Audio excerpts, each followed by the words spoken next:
ಬಸವಾ ಬಸವಾ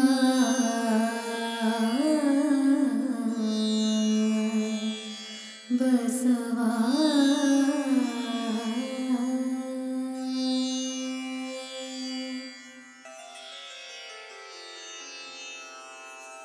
ಹರ ಬಸವಾಯ ನಮಃ ಪ್ರಭು ಬಸವಾಯ ನಮಃ ಗುರು ಬಸವಾಯ ನಮಃ ಲಿಂಗ ಬಸವಾಯ ನಮಃ ಜಂಗಮ ಬಸವಾಯ ನಮಃ ಭಸ್ಮ ಬಸವಾಯ ನಮಃ ರುದ್ರಾಕ್ಷಿ ಬಸವಾಯ ನಮಃ ಮಂತ್ರ ಬಸವಾಯ ನಮಃ ಪಾದೋದಕ ಬಸವಾಯ ನಮಃ ಪ್ರಸಾದ ಬಸವಾಯ ನಮಃ ಚಿನ್ನಿಧಿ ಬಸವಾಯ ನಮಃ ಚಿನ್ನಾದ ಬಸವಾಯ ನಮಃ ಚಿದ್ಬಿಂದು ಬಸವಾಯ ನಮಃ ಚಿತ್ಕಲ ಬಸವಾಯ ನಮಃ ಚಿದಂಗ ಬಸವಾಯ ನಮಃ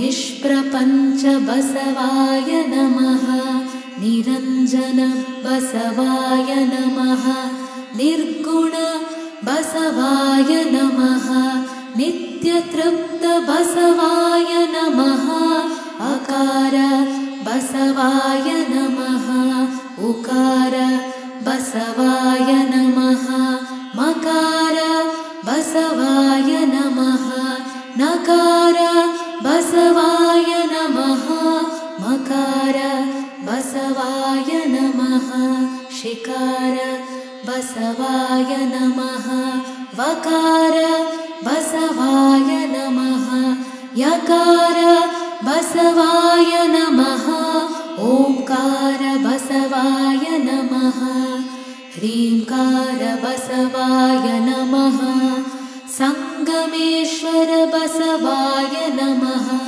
ಪ್ರತ್ಯಕ್ಷ ಕಪಿಲ ಸಿದ್ಧ ಮಲ್ಲಿಕಾರ್ಜುನ ಬಸವಾಯ ನಮೋ ನಮಃ.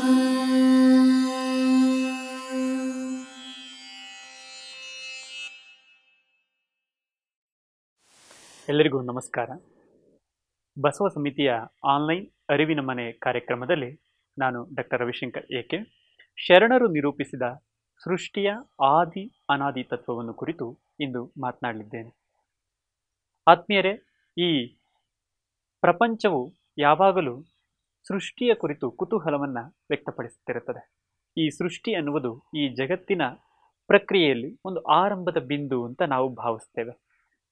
ಈ ಬಿಂದುವಿನ ಮೂಲಕ ಪ್ರತಿಯೊಂದು ಜೀವಿಯೂ ಕೂಡ ಹಾದು ಹೋಗಲೇಬೇಕು. ಜೀವಿ ಹಾದು ಹೋಗೋದಾದರೆ ಅದೊಂದು ಕ್ರಿಯೆಯಾಗಿ ಪ್ರಾರಂಭಿಸಿ ಪ್ರಕ್ರಿಯೆಯಾಗಿ ಒಳಗೊಳ್ಳುತ್ತೆ.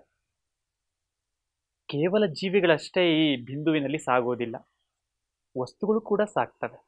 ಅದು ಹೇಗೆಂದರೆ, ಯಾವುದಾದರೂ ಒಂದು ವಸ್ತು, ಒಂದು ಭಾವನೆ ಮನಸ್ಸಿನ ಮೂಲಕ ಈ ಜೀವಿಯನ್ನ ಒಂದಿಷ್ಟು ಪ್ರಕ್ರಿಯೆಗೆ ಚಲನೆಗೊಳಿಸುವಂತಹದ್ದು ಅದರ ಸೃಷ್ಟಿಯ ಕಾರ್ಯ. ಮತ್ತೆ ಮತ್ತೆ ಒಂದು ಚಕ್ರದೊಳಗೆ, ಈ ಸೃಷ್ಟಿ ಅನ್ನೋ ಚಕ್ರದೊಳಗೆ ಈ ಜೀವಿ ಸುತ್ತುವಂತೆ ಮಾಡುತ್ತೆ. ಈ ಒಂದು ವಸ್ತು ಆಗ್ಬೋದು, ಒಂದು ಭಾವನೆ ಆಗ್ಬೋದು. ಅಂದರೆ ಜೀವಿಯಷ್ಟೇ ವಸ್ತುಗಳು, ಭಾವನೆಗಳು ಕೂಡ ಸೃಷ್ಟಿಯ ಪಥಕ್ಕೆ ಒಳಗಾಗ್ತವೆ.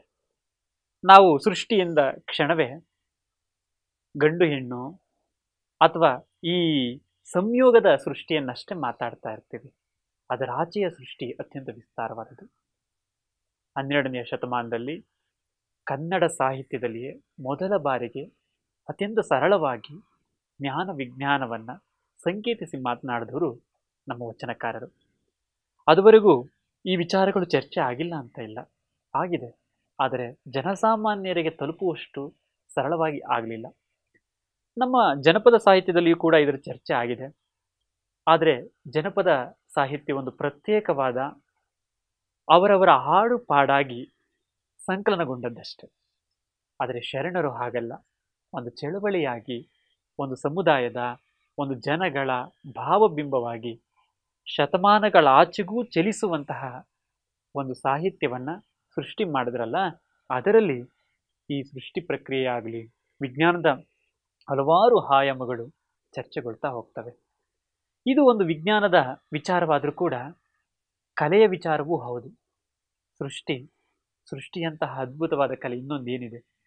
ನಾನು ಈ ಕ್ಷಣ ಕೂತಿದ್ದೇನೆಂದರೆ ನನ್ನೊಳಗೆ ಅದೆಷ್ಟು ವಿಚಾರಗಳು ಸೃಷ್ಟಿಗೊಳ್ಳಬಹುದು. ಹಾಗೆಯೇ ನಾವು ಜೀವ ಸೃಷ್ಟಿಯನ್ನಷ್ಟೇ ಕೇಂದ್ರವಾಗಿಟ್ಕೊಂಡ್ರೆ ಅದು ಮೂಲ ಬಿಂದು ಅಂತ ಕರಿತಾ ಹೋಗ್ತೇವೆ. ಅದರಿಂದ ಆಚೆಯ ಈ ವಿಶ್ವ ಸೃಷ್ಟಿಯ ವಿವಿಧ ಆಯಾಮಗಳು ಕೂಡ ಈ ಸೃಷ್ಟಿಯ ಸಂಕೇತಗಳಾಗಿ ಕಂಡು ಬರ್ತವೆ. ಈ ಹಿನ್ನೆಲೆಯಲ್ಲಿ ನಾನೊಂದಿಷ್ಟು ಶರಣರು ನಿರೂಪಿಸಿದಂತಹ ಆದಿ ಅನಾದಿ ತತ್ವವನ್ನು ಕುರಿತು ಮಾತಾಡ್ತಾ ಇದ್ದೇನೆ. ಸೃಷ್ಟಿಗೆ ಶರಣರು ಸೃಷ್ಟಿಯನ್ನು ನೋಡಕ್ಕೆ ಹೊರಟಿದ್ದು ಆದಿ ಮತ್ತು ಅನಾದಿಯ ತತ್ವದ ವಿಚಾರದಲ್ಲಿ. ನಾವು ಖಗೋಳ ವಿಜ್ಞಾನವನ್ನು ಚರ್ಚೆ ಮಾಡುವಾಗ ಯಾವಾಗ ಸೃಷ್ಟಿಗೊಳ್ತು ಅಂದರೆ ಭೂಮಂಡಲ ಸೃಷ್ಟಿಗೊಂಡದ್ದು, ಈ ಎಲ್ಲ ವಿಚಾರಗಳನ್ನು ಚರ್ಚೆ ಮಾಡ್ತೇವೆ. ಆದರೆ 12ನೇ ಶತಮಾನದಲ್ಲಿ ಯಾವ ಸಂಶೋಧನೆಗಳು ಕೂಡ ಈ ಖಗೋಳ ವಿಜ್ಞಾನದ ಬಗ್ಗೆ ಆಳವಾಗಿ ನಡೆದಿರಲಿಲ್ಲ ಅಥವಾ ನಡೆದಿರಲೇ ಇಲ್ಲ. ವಚನಕಾರರು ಹೇಗೆ ಈ ವಿಚಾರವನ್ನು ಚರ್ಚೆ ಮಾಡಿದ್ರು ಅನ್ನೋದು ಕೂಡ ಒಂದು ಕುತೂಹಲವೇ ಹೌದು. ಆದರೆ ಗೊತ್ತಿಲ್ಲದಂಥ ವಿಚಾರವನ್ನು ಎಷ್ಟು ಸ್ಪಷ್ಟವಾಗಿ ಮತ್ತು ಅದೊಂದು ಮಾಯೆಯಾಗಿ ನಿರೂಪಿಸ್ತಾರೆ ಅಂದರೆ, ಮುಂದಿನ ಇನ್ನೆಷ್ಟಾದರೂ ಶತಮಾನಗಳು ಸಂಶೋಧಿಸಬಹುದಾದಷ್ಟು, ಒದಗಿಸಬಹುದಾದಷ್ಟು ಜ್ಞಾನ ಭಂಡಾರವಾಗಿ ಆ ಪದಗಳನ್ನು ಸಂಕಲಿಸಿಕೊಟ್ಟಿದ್ದಾರೆ. ಅಂಥ ವಿಚಾರಗಳನ್ನು ಇಲ್ಲಿ ಸಂಶೋಧನಾತ್ಮಕವಾಗಿ ನಾನೊಂದಿಷ್ಟು ಅಧ್ಯಯನ ಮಾಡಿ ನಿಮ್ಮೆದುರಿಗೆ ತಂದಿಡೋದಕ್ಕೆ ಪ್ರಯತ್ನ ಪಟ್ಟಿದ್ದೇನೆ. ಈ ಸೃಷ್ಟಿಯ ಹಿನ್ನೆಲೆಯನ್ನು ಗಮನಿಸೋದಾದರೆ ಇದೊಂದು ಸೆಮೆಟಿಕ್ ಮೂಲಕ ತೆರೆದುಕೊಳ್ಳುತ್ತೆ ಈ ಸೃಷ್ಟಿಯ ಚರಿತ್ರೆ. ಗಿಲ್ಗಿಮೇಶನ ಪುರಾಣದೊಂದಿಗೆ ತೆರೆದುಕೊಳ್ಳುವಂಥ ಈ ಚರಿತ್ರೆಯು ಸಿಂಧೂ ನದಿ, ಹರಪ್ಪ, ಮೊಹೆಂಜೊದಾರೋ ಈ ನಾಗರಿಕತೆಗಳ ಮೆಸೊಪೊಟೇಮಿಯಾದಲ್ಲಿ ನಡೆದಂತಹ ಒಂದು ಭೀಕರ ನೆರೆಯ ಕಥೆಯವರೆಗೂ ಕೂಡ ಈ ಸೃಷ್ಟಿಯ ಕತೆ ತೆರೆದುಕೊಳ್ಳುತ್ತೆ. ಹಲವಾರು ಸಾಕ್ಷಿಗಳು ನಮಗೆ ಅಧ್ಯಯನದಲ್ಲಿ ದೊರಕ್ತವೆ. ಮಹಾಭಾರತ, ಸಾಂಖ್ಯ ದರ್ಶನ, ಯೋಗ ದರ್ಶನ, ವೇದಾಂತ, ಅದ್ವೈತ, ಉಪನಿಷತ್ತು, ಬೈಬಲ್ಲು, ಕುರಾನ್ಗಳು ಕೂಡ ವಿಜ್ಞಾನದ ಈ ಅನ್ವೇಷಣೆಯ ರೂಪದಲ್ಲಿ ಸೃಷ್ಟಿಯ ಕುರಿತು ಮಾತನಾಡಿದ್ದಾವೆ. ಅವುಗಳು ಜೀವ ಕುರಿತು, ನಿರ್ಜೀವ ಕುರಿತೂ ಕೂಡ ಅಲ್ಲಲ್ಲಿ ಜೀವ ಕುರಿತು ಮಾತಾಡಿದ್ದೇ ಹೆಚ್ಚು. ಸೂಕ್ತವಾದ ಹಿನ್ನೆಲೆಯನ್ನು ಅಥವಾ ನಮಗೆ ಸಂಶೋಧನೆಗೆ ಒಂದು ಆಧಾರವನ್ನು ಒದಗಿಸ್ತವೆ. ಆದರೆ ಈ ಎಲ್ಲ ನಿರೂಪಣೆಗಳಿಗೂ ಒಂದು ಧಾರ್ಮಿಕ ಬದ್ಧತೆ ಇದೆ. ಹೀಗೆ ಇರಬೇಕು ಅಂತ ಒಂದು ಧಾರ್ಮಿಕ ಬದ್ಧತೆ ಇದೆ. ವಿಜ್ಞಾನದಲ್ಲಿ ಈ ಧಾರ್ಮಿಕ ಬದ್ಧತೆ ಇಲ್ಲ ನೋಡಿ. ವಿಜ್ಞಾನ ಸೋಲನ್ನು ಒಪ್ಪಿಕೊಳ್ಳುವಂತಹದ್ದು. ಅದೇ ಮಾದರಿಯನ್ನ ವಚನ ಸಾಹಿತ್ಯ ಮಾಡುತ್ತೆ. ವಿಜ್ಞಾನ ಮತ್ತು ಮನೋಭಾವಗಳ ಸಮೋತ್ಪತ್ತಿಯಲ್ಲಿ ಈ ವಚನಕಾರರ ಅಥವಾ ವಚನಗಳ ಸಹೃದಯ ಚಿಂತನೆ ಕಂಡುಬರುತ್ತೆ. ಈ ಪಠ್ಯಗಳನ್ನು ನಾವು ಇವತ್ತು ವರ್ತಮಾನದಲ್ಲಿ ಹೊಸ ಮಾದರಿಯಲ್ಲಿ ಸಂಶೋಧನೆ ಮಾಡಬೇಕಾಗಿದೆ. ಅಂತಹ ಸಂಶೋಧನೆಗಳು ವಚನ ಪಠ್ಯಗಳನ್ನು ತೆಗೆದುಕೊಂಡು ಜೊತೆಯಲ್ಲಿರಿಸಿಕೊಂಡು ನಡೆಸಿದರೆ ಒಂದಿಷ್ಟು ಹೊಸ ಉತ್ತರಗಳು ದೊರಕುತ್ತೆ ಅನ್ನೋದು ನನ್ನ ಅಭಿಪ್ರಾಯ. ಯಾಕೆ ವಚನ ಪಠ್ಯಗಳನ್ನೇ ತೆಗೆದುಕೊಬೇಕು ಅನ್ನೋದಕ್ಕೆ ನಾನು ಈಗಾಗಲೇ ಚರ್ಚೆ ಮಾಡಿದೆ. ಕನ್ನಡ ಸಾಹಿತ್ಯದಲ್ಲಿ ಮೊದಲಿಗೆ ಸಹೃದಯ ಚಿಂತನೆಯನ್ನು ಮಾಡಿದಂತಹ ಜನಸಾಮಾನ್ಯರ ಬಳಿಗೆ ಅಥವಾ ಜನಸಾಮಾನ್ಯರ ಮಾತನ್ನ ಒಂದು ಜ್ಞಾನವನ್ನು ದರ್ಶನ ಮಾಡೋದಕ್ಕೆ ಬಳಸಿದಂತಹ ಒಂದು ಪಥ ಈ ವಚನ ಸಾಹಿತ್ಯದ್ದು. ಆದ್ದರಿಂದ ವಚನ ಸಾಹಿತ್ಯ ಪಠ್ಯಗಳು ನಮಗೆ ಯಾವುದೇ ಒಂದು ಪರಿಕಲ್ಪನೆಯನ್ನು ಚರ್ಚೆ ಮಾಡೋದಕ್ಕೆ ಸೂಕ್ತ ವೇದಿಕೆಗಳಾಗ್ತವೆ ಅಂತ ನಾನು ಭಾವಿಸಿದ್ದೇನೆ. ಈ ವಚನ ಸಾಹಿತ್ಯದಲ್ಲಿ ಹೇಗೆ ಈ ಸೃಷ್ಟಿಯ ಸ್ವರೂಪ ಬಳಕೆ ಆಗುತ್ತೆ ಅನ್ನೋದಕ್ಕೆ ಒಂದಿಷ್ಟು ವಿಚಾರಗಳನ್ನು ನಾನು ಇಲ್ಲಿ ಚರ್ಚೆ ಮಾಡ್ತಾ ಇದ್ದೇನೆ. ವಚನಗಳು ಕ್ರಿಯಾಶೀಲ ಅಭಿವ್ಯಕ್ತಿಗಳು. ಯಾವುದಾದ್ರೂ ಒಂದು ವಚನ ತೆಗೆದುಕೊಂಡು ನೋಡಿ, ಅದರಲ್ಲಿ ಒಂದು ಕ್ರಿಯಾಶೀಲತೆ ಇರುತ್ತೆ, ಕ್ರಿಯೆ ಇದೆ, ಬಹಳ ಕ್ರಿಯೆ ಇದೆ. ಕ್ರಿಯೆ ಇಲ್ಲದ ವಚನ ಇಲ್ಲ, ಜಂಗಮ ಸ್ವರೂಪಿಯಾದದ್ದು. ಅದಕ್ಕೆ ಅವರು ಸ್ಥಾವರ ಜಂಗಮ ಎಂಬ ಎರಡು ಪದಗಳನ್ನು ದೊಡ್ಡ ಸಿದ್ಧಾಂತಗಳಾಗಿ ನಿರೂಪಿಸಿದ್ದು. ಅಥವಾ ನಮ್ಮ ಈ ಪ್ರಪಂಚವನ್ನು ನಾವು ಪ್ರತಿ ಕ್ಷಣವೂ ಆಲೋಚನೆ ಮಾಡುವಂತೆ ಸ್ಥಾವರ ಜಂಗಮ ಕ್ರಿಯೆ. ಈ ಹಿನ್ನೆಲೆಯಲ್ಲಿಯೂ ಈ ಪದಗಳಲ್ಲಿಯೂ ಕೂಡ ಸೃಷ್ಟಿ ಚಿಂತನೆ ಇದೆ. ನಾನು ಮುಂದೆ ಆ ವಿಚಾರಗಳನ್ನು ತೆಗೆದುಕೊಳ್ತೇನೆ. ಈ ವಚನದಲ್ಲಿ ಬಳಕೆಯಾಗುವ ಪ್ರತಿ ಪದಗಳು ಕೂಡ ಒಂದು ಕ್ರಿಯಾ ಸೃಷ್ಟಿಯನ್ನು ಬಯಸ್ತವೆ. ಯಾವುದೇ ವಚನದಲ್ಲೂ ಒಂದು ಮೂಲವನ್ನು ಚರ್ಚಿಸುತ್ತಲೇ ಅದರ ಆತ್ಯಂತಿಕ ಸ್ವರೂಪವನ್ನು ಚರ್ಚಿಸಿ ಅದರ ಗಮ್ಯತೆಯ ಕರ್ತವ್ಯವನ್ನು ಅಭಿವ್ಯಕ್ತಪಡಿಸಲಾಗುತ್ತೆ. ವಚನಗಳು ಜೀವ ಸೃಷ್ಟಿಯ ಜೊತೆಗೆ ಭಾವ ಸೃಷ್ಟಿಯನ್ನು ಕೂಡ ಸ್ವರೂಪಗೊಳಿಸ್ತವೆ. ಸಕಲ ಜೀವರಾಶಿಗಳನ್ನು ಇಲ್ಲಿನ ವಸ್ತು ಚರಾಚರಗಳನ್ನು ಸೃಷ್ಟಿಯ ಹಿನ್ನೆಲೆಯಲ್ಲಿ ಅಧ್ಯಯನ ಮಾಡುತ್ತೇವೆ. ಇವುಗಳ ಜೊತೆಯಲ್ಲಿ ಸ್ವರೂಪಗೊಂಡಿರುವ ಚಲನೆಯ ಉಸಿರೇ ಮನಸ್ಸು. ಅದರ ಸೃಷ್ಟಿ ಚಲನೆಯು ಅತ್ಯಂತ ವಿಭಿನ್ನವಾದದ್ದು, ನೂತನವಾದದ್ದು. ಇಂತಹ ಸೃಷ್ಟಿಯ ವಿಸ್ಮಯವನ್ನು ಕಲೆ ಹಾಗೂ ವಿಜ್ಞಾನದ ಪ್ರತಿ ಅಂಶಗಳಲ್ಲಿಯೂ ಕೂಡ ಅತ್ಯಂತ ಕುತೂಹಲವಾಗಿ ಕಣ್ತೆರೆದು ನೋಡಿದ್ರೆ ನಮಗೆ ಅಂತರ್ಮುಖಿ ತತ್ವಗಳು ಹೆಚ್ಚು ಕಂಡು ಬರ್ತವೆ. ಬಹುರ್ಮುಖಿ ವಿಚಾರಗಳು ನಾವು ಗ್ರಹಿಸ್ಕೊಳ್ಳೋ ವಿಚಾರದಲ್ಲಿ ಇದ್ದರೂ ಕೂಡ ಅಂತರ್ಮುಖಿ ಪಠ್ಯಗಳು ಅಂತರ್ಮುಖಿ ತತ್ವಗಳೇ ಅತಿ ಹೆಚ್ಚು ಕಂಡು ಬರುವಂತಹದ್ದು. ವಚನ ಸಾಹಿತ್ಯದ ಹಿನ್ನೆಲೆಯಲ್ಲಿ ಲಿಂಗ ಸ್ವರೂಪದ ಮೂಲಕ ಸೃಷ್ಟಿಯ ಬಗೆಗಳನ್ನು ಚರ್ಚೆ ಮಾಡಿದ್ದನ್ನು ನಾವು ಗಮನಿಸ್ಬೋದು. ಶಿವಾನಂದ ಸ್ವಾಮಿಗಳು ಅಂತ ಗವಿಮಠ ತೆಗ್ನಹಳ್ಳಿ ಇಂಡಿ, ಇವರು 1958ರಲ್ಲಿ ಶಿವಾನುಭವ ಪತ್ರಿಕೆಯಲ್ಲಿ ಈ ವಿಚಾರವನ್ನು ಚರ್ಚೆ ಮಾಡ್ತಾರೆ. ಲಿಂಗ ಸ್ವರೂಪ ಕುರಿತು ಮಾತಾಡ್ತಾರೆ. ಅಲ್ಲಿ ಈ ಸೃಷ್ಟಿಯ ಕುರಿತು ಅವರು ಅತ್ಯಂತ ವಿಸ್ತಾರವಾಗಿ ಚರ್ಚೆ ಮಾಡ್ತಾರೆ. ಅದು ಹೇಗೆಂದ್ರೆ ನೋಡಿ, ಈ ಸೂಕ್ಷ್ಮ ಪ್ರಕೃತಿ ಇದೆಯಲ್ಲ, ಆ ಸೂಕ್ಷ್ಮ ಪ್ರಕೃತಿ ಅನ್ನೋದು ಈ 9 ಶಕ್ತಿಗಳ ಮೊತ್ತ ಅಂತ ಅವರು ಗುರುತಿಸ್ತಾರೆ. ಕ್ರಿಯಾಶಕ್ತಿ, ಜ್ಞಾನಶಕ್ತಿ, ಇಚ್ಛಾಶಕ್ತಿ, ಆದಿಶಕ್ತಿ, ಪರಾಶಕ್ತಿ, ಚಿತ್ ಶಕ್ತಿ, ನಿರಾಲಂಬ ಶಕ್ತಿ ಹಾಗೂ ನಿರವಯ ಶಕ್ತಿ. ಗಮನಿಸ್ತಾ ಹೋದರೆ ಇವುಗಳನ್ನು ಗಮನಿಸ್ತಾ ಹೋದರೆ ವಚನ ಸಾಹಿತ್ಯದ ಪ್ರತಿ ವಚನವೂ ಕೂಡ ಈ ಶಕ್ತಿ ವಿಚಾರಗಳನ್ನು ಕುರಿತು ಚರ್ಚೆ ಮಾಡುತ್ತೆ ಅನಿಸ್ಬಿಡುತ್ತೆ. ನಮಗೆ ಗೊತ್ತಿದೆ ಆದಿಶಕ್ತಿ ಬಗ್ಗೆ, ನಮಗೆ ಈಗಾಗಲೇ ಗೊತ್ತಿದೆ. ಆದಿಶಕ್ತಿ ಅಂದರೆ ಹೆಣ್ಣು, ಅವರೇ ಚರ್ಚೆ ಮಾಡ್ತಾರೆ ಇದನ್ನು. ಆದಿಶಕ್ತಿ ಅಂದರೆ ಹೆಣ್ಣು ಅಂದರೆ ಪಾರ್ವತಿ ಶಿವನ ಸ್ವರೂಪ. ಶಿವ ಲಿಂಗ ಮತ್ತು ಹೆಣ್ಣನ್ನು ಮುಖಾಮುಖಿಗೊಳಿಸುವಂಥದ್ದು. ಅದಕ್ಕೆ ಹೆಣ್ಣನ್ನು ದೈವತ್ವಕ್ಕೆ ಹೇರಿಸಿದ್ದು ವಚನಕಾರರು. ಲಿಂಗ ಅನ್ನೋ ಪರಿಕಲ್ಪನೆ ನಿರಾಕಾರ ಸ್ವರೂಪವಾದದ್ದು, ಅದೊಂದು ಆಕಾರವಿಲ್ಲದ್ದು. ಆ ಆಕಾರವಿಲ್ಲದರೊಳಗೆ ನಾವು ಕಂಡುಕೊಳ್ಳುವಂಥದ್ದು ಏನಿದೆ? ಶೂನ್ಯ ತತ್ವ. ಶೂನ್ಯ ತತ್ವದೊಳಗೊಂದು ಸೃಷ್ಟಿ ತತ್ವ ಇದೆ. ಆ ಸೃಷ್ಟಿ ತತ್ವವನ್ನು ಅರಿಯಬೇಕೆಂಬುದೇ ನಿಜವಾದಂತಹ ವಚನಕಾರರು ಕೊಟ್ಟ ನಮಗೆ ತತ್ವ. ಇದನ್ನ ಇವರು ತ್ರಿಕೋನ ಸರಣಿಯಲ್ಲಿ ಹೇಳ್ತಾರೆ, ಸತ್ ಚಿತ್ ಆನಂದ ಅಂತ. ಈ ಸತ್ ಚಿತ್ ಆನಂದದೊಳಗೆ ಒಂದು ಪರಾಪ್ರಕೃತಿ ಇದೆ. ಆ ಪರಾಪ್ರಕೃತಿ ಹೆಣ್ಣು, ಪಾರ್ವತಿ ಸಂಕೇತವಾಗಿ ಹೇಳ್ತಾರೆ, ಹೆಣ್ಣು. ಹಾಗಾದ್ರೆ ನಾವು ಈ ಸಮಾಜದಲ್ಲಿ ಸೃಷ್ಟಿಯ ಮೂಲ ಸಂಕೇತವಾದಂತಹ ಹೆಣ್ಣನ್ನು ಯಾವ ರೀತಿ ಗೌರವಿಸ್ತಾ ಇದ್ದೇವೆ, ಹೆಣ್ಣನ್ನು ಯಾವ ರೀತಿ ನೋಡ್ತಾ ಇದ್ದೇವೆ? ನಮ್ಮ ಮಾಧ್ಯಮಗಳನ್ನು, ನಮ್ಮ ಜಗತ್ತಿನ ಮಾಧ್ಯಮಗಳನ್ನು ತೆಗೆದು ನೋಡಿದರೆ ಹೆಣ್ಣಿನ ಕುರಿತಾದಂತಹ ಸಮಸ್ಯೆಗಳಿವೆ ಅನ್ನೋದನ್ನು ತೋರಿಸ್ತಾ ಇದ್ದೀವಿ ಹೊರತು ಹೆಣ್ಣನ್ನು ಕುರಿತಾದಂತಹ ಇಂತಹ ಶಕ್ತಿ ಇದೆ ಅನ್ನೋದನ್ನು ತೋರಿಸುವಂತಹ ಕ್ರಿಯೆ ನಮ್ದಾಗಬೇಕಾಗಿದೆ. ವಚನಕಾರರು ಆ ಕೆಲಸವನ್ನು ಮಾಡಿದರು. ಈ ಸೃಷ್ಟಿಯ ಮೂಲ ಬಿಂದು ಇಲ್ಲಿಂದ ಸೃಷ್ಟಿಗೊಳ್ಳುತ್ತೆ. ಇದು ಭೌತಿಕ, ಇದು ಲೌಕಿಕ, ಇದು ಭವ. ವಚನಕಾರರು ಇದನ್ನು ಮೀರುವಂತಹ ಅಂಶವನ್ನು ಚರ್ಚೆ ಮಾಡ್ತಾರೆ. ಅದು ಹೇಗೆ ಅಂತ ನಾನಿವತ್ತು ಅಕ್ಕ ಮಹಾದೇವಿಯ ವಚನಕ್ಕೆ ಒಂದು ಸಂಕೇತ ಬಿಂದುವಾಗಿ ಮಾಡಿಕೊಂಡು ಅಲ್ಲಿಂದ ಅಲ್ಲಮಪ್ರಭು, ಬಸವಣ್ಣ, ಚನ್ನಬಸವಣ್ಣ ಈ 4 ಜನರ ಒಂದು ಸಹಯೋಗ ಚರ್ಚೆಯಲ್ಲಿ ಹೇಗೆ ಆದಿ ಅನಾದಿ ಚರ್ಚೆ ಬರುತ್ತೆ ಅನ್ನೋದನ್ನ ಚರ್ಚೆ ಮಾಡ್ತಾ ಇದ್ದೇನೆ. ಅದ್ರ ಮೂಲಕ ನಾವು ಸೃಷ್ಟಿಯ ಅರ್ಥವನ್ನು ವಿಸ್ತರಿಸ್ಕೊಳ್ಳೋದಕ್ಕೆ ಒಂದಿಷ್ಟು ಪ್ರಯತ್ನ ಮಾಡಬಹುದು ಅಂತ ಅನಿಸುತ್ತೆ. ಕನ್ನಡ ಸಾಹಿತ್ಯದಲ್ಲಿ ಸೃಷ್ಟಿಯ ಕುತೂಹಲವನ್ನ ವಿಜ್ಞಾನ ಸಂಶೋಧನೆಯಷ್ಟೇ ಬಹುಮುಖ್ಯವಾಗಿ ಚರ್ಚೆ ಮಾಡಿದವರು. ಈ ವಿಜ್ಞಾನ ಏನು ಪ್ರತಿನಿತ್ಯ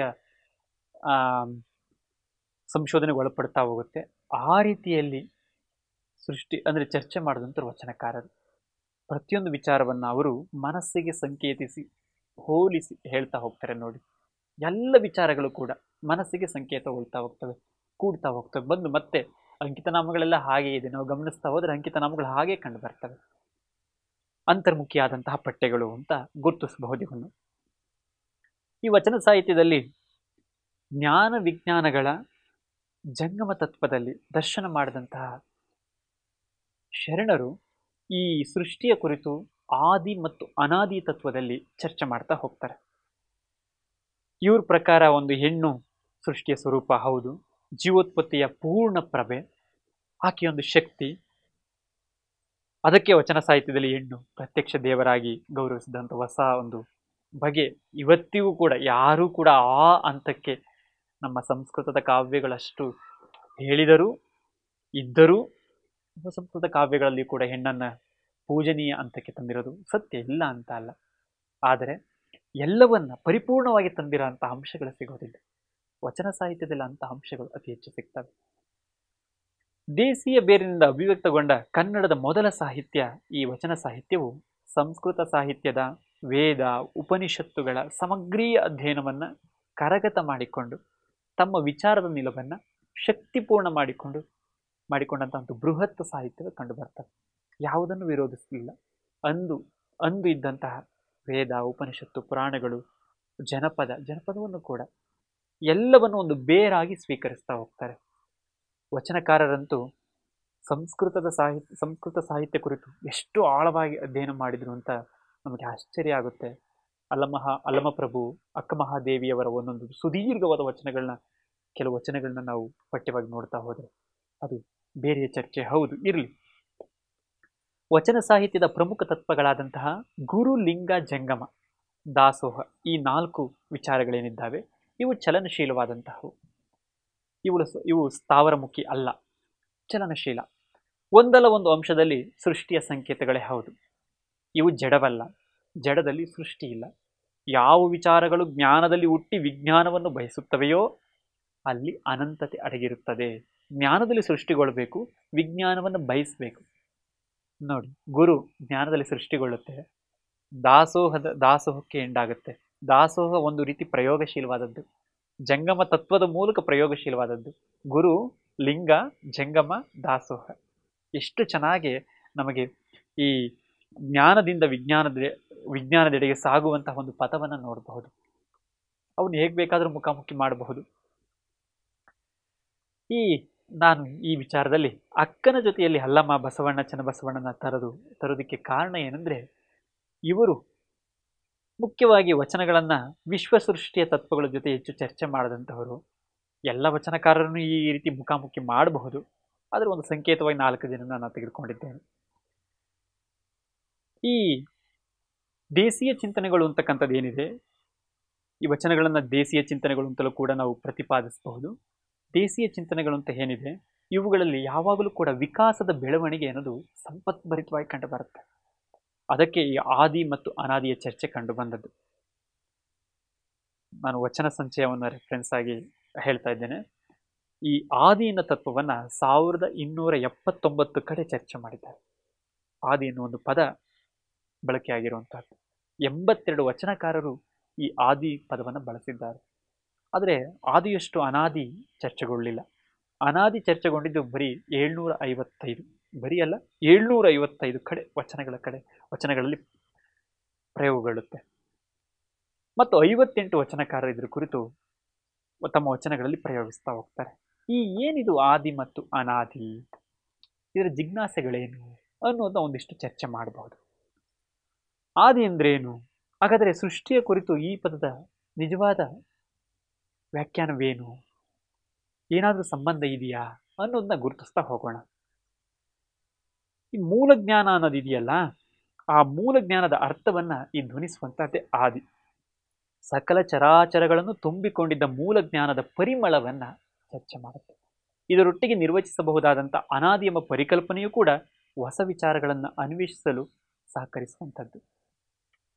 ಈ ಅನಾದಿ ಕುರಿತು ಶಬ್ದಕೋಶ ಏನು ಹೇಳುತ್ತೆ ಅಂದರೆ, ಅನಾದಿ ಅಂತಕ್ಕಂಥದ್ದು ಆದಿ ಇಲ್ಲದ್ದು ಅಂತ ಹೇಳ್ಬಿಡುತ್ತೆ. ಅಷ್ಟಕ್ಕೆ ಅರ್ಥ ಸೀಮಿತವಾಗೋದಿಲ್ಲ. ವಚನಕಾರರು ಹೇಳುವ ವಚನದ ಒಟ್ಟಿಗೆ ನಿರ್ವಚಿಸಬಹುದಾದ ಅರ್ಥ ಇನ್ನೂ ವಿಸ್ತಾರ ಇದೆ. ನಾವು ವಚನಗಳ ಮೂಲಕನೇ ಚರ್ಚೆ ಮಾಡೋಣ.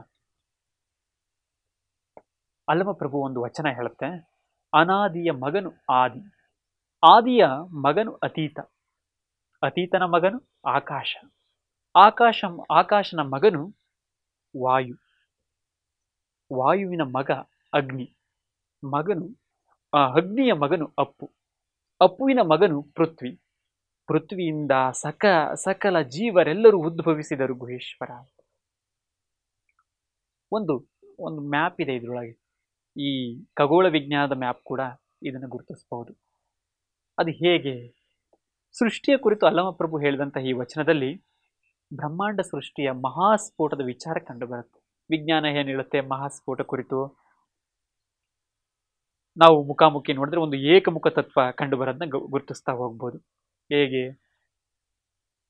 ಈ ಅಣುಗಳು ಸಿಡಿದದ್ದು, ಅಣುಗಳು ಸಿಡಿದು ನಕ್ಷತ್ರಗಳಾದದ್ದು, ನಕ್ಷತ್ರಗಳಿಂದ ಗ್ರಹಗಳಾದದ್ದು, ಗ್ರಹಗಳಿಂದ ಉಪಗ್ರಹಗಳಾದದ್ದು, ಹಾಗೆಯೇ ಈ ಬ್ರಹ್ಮಾಂಡ ರಚನೆಯಾದದ್ದು ವಿಜ್ಞಾನ.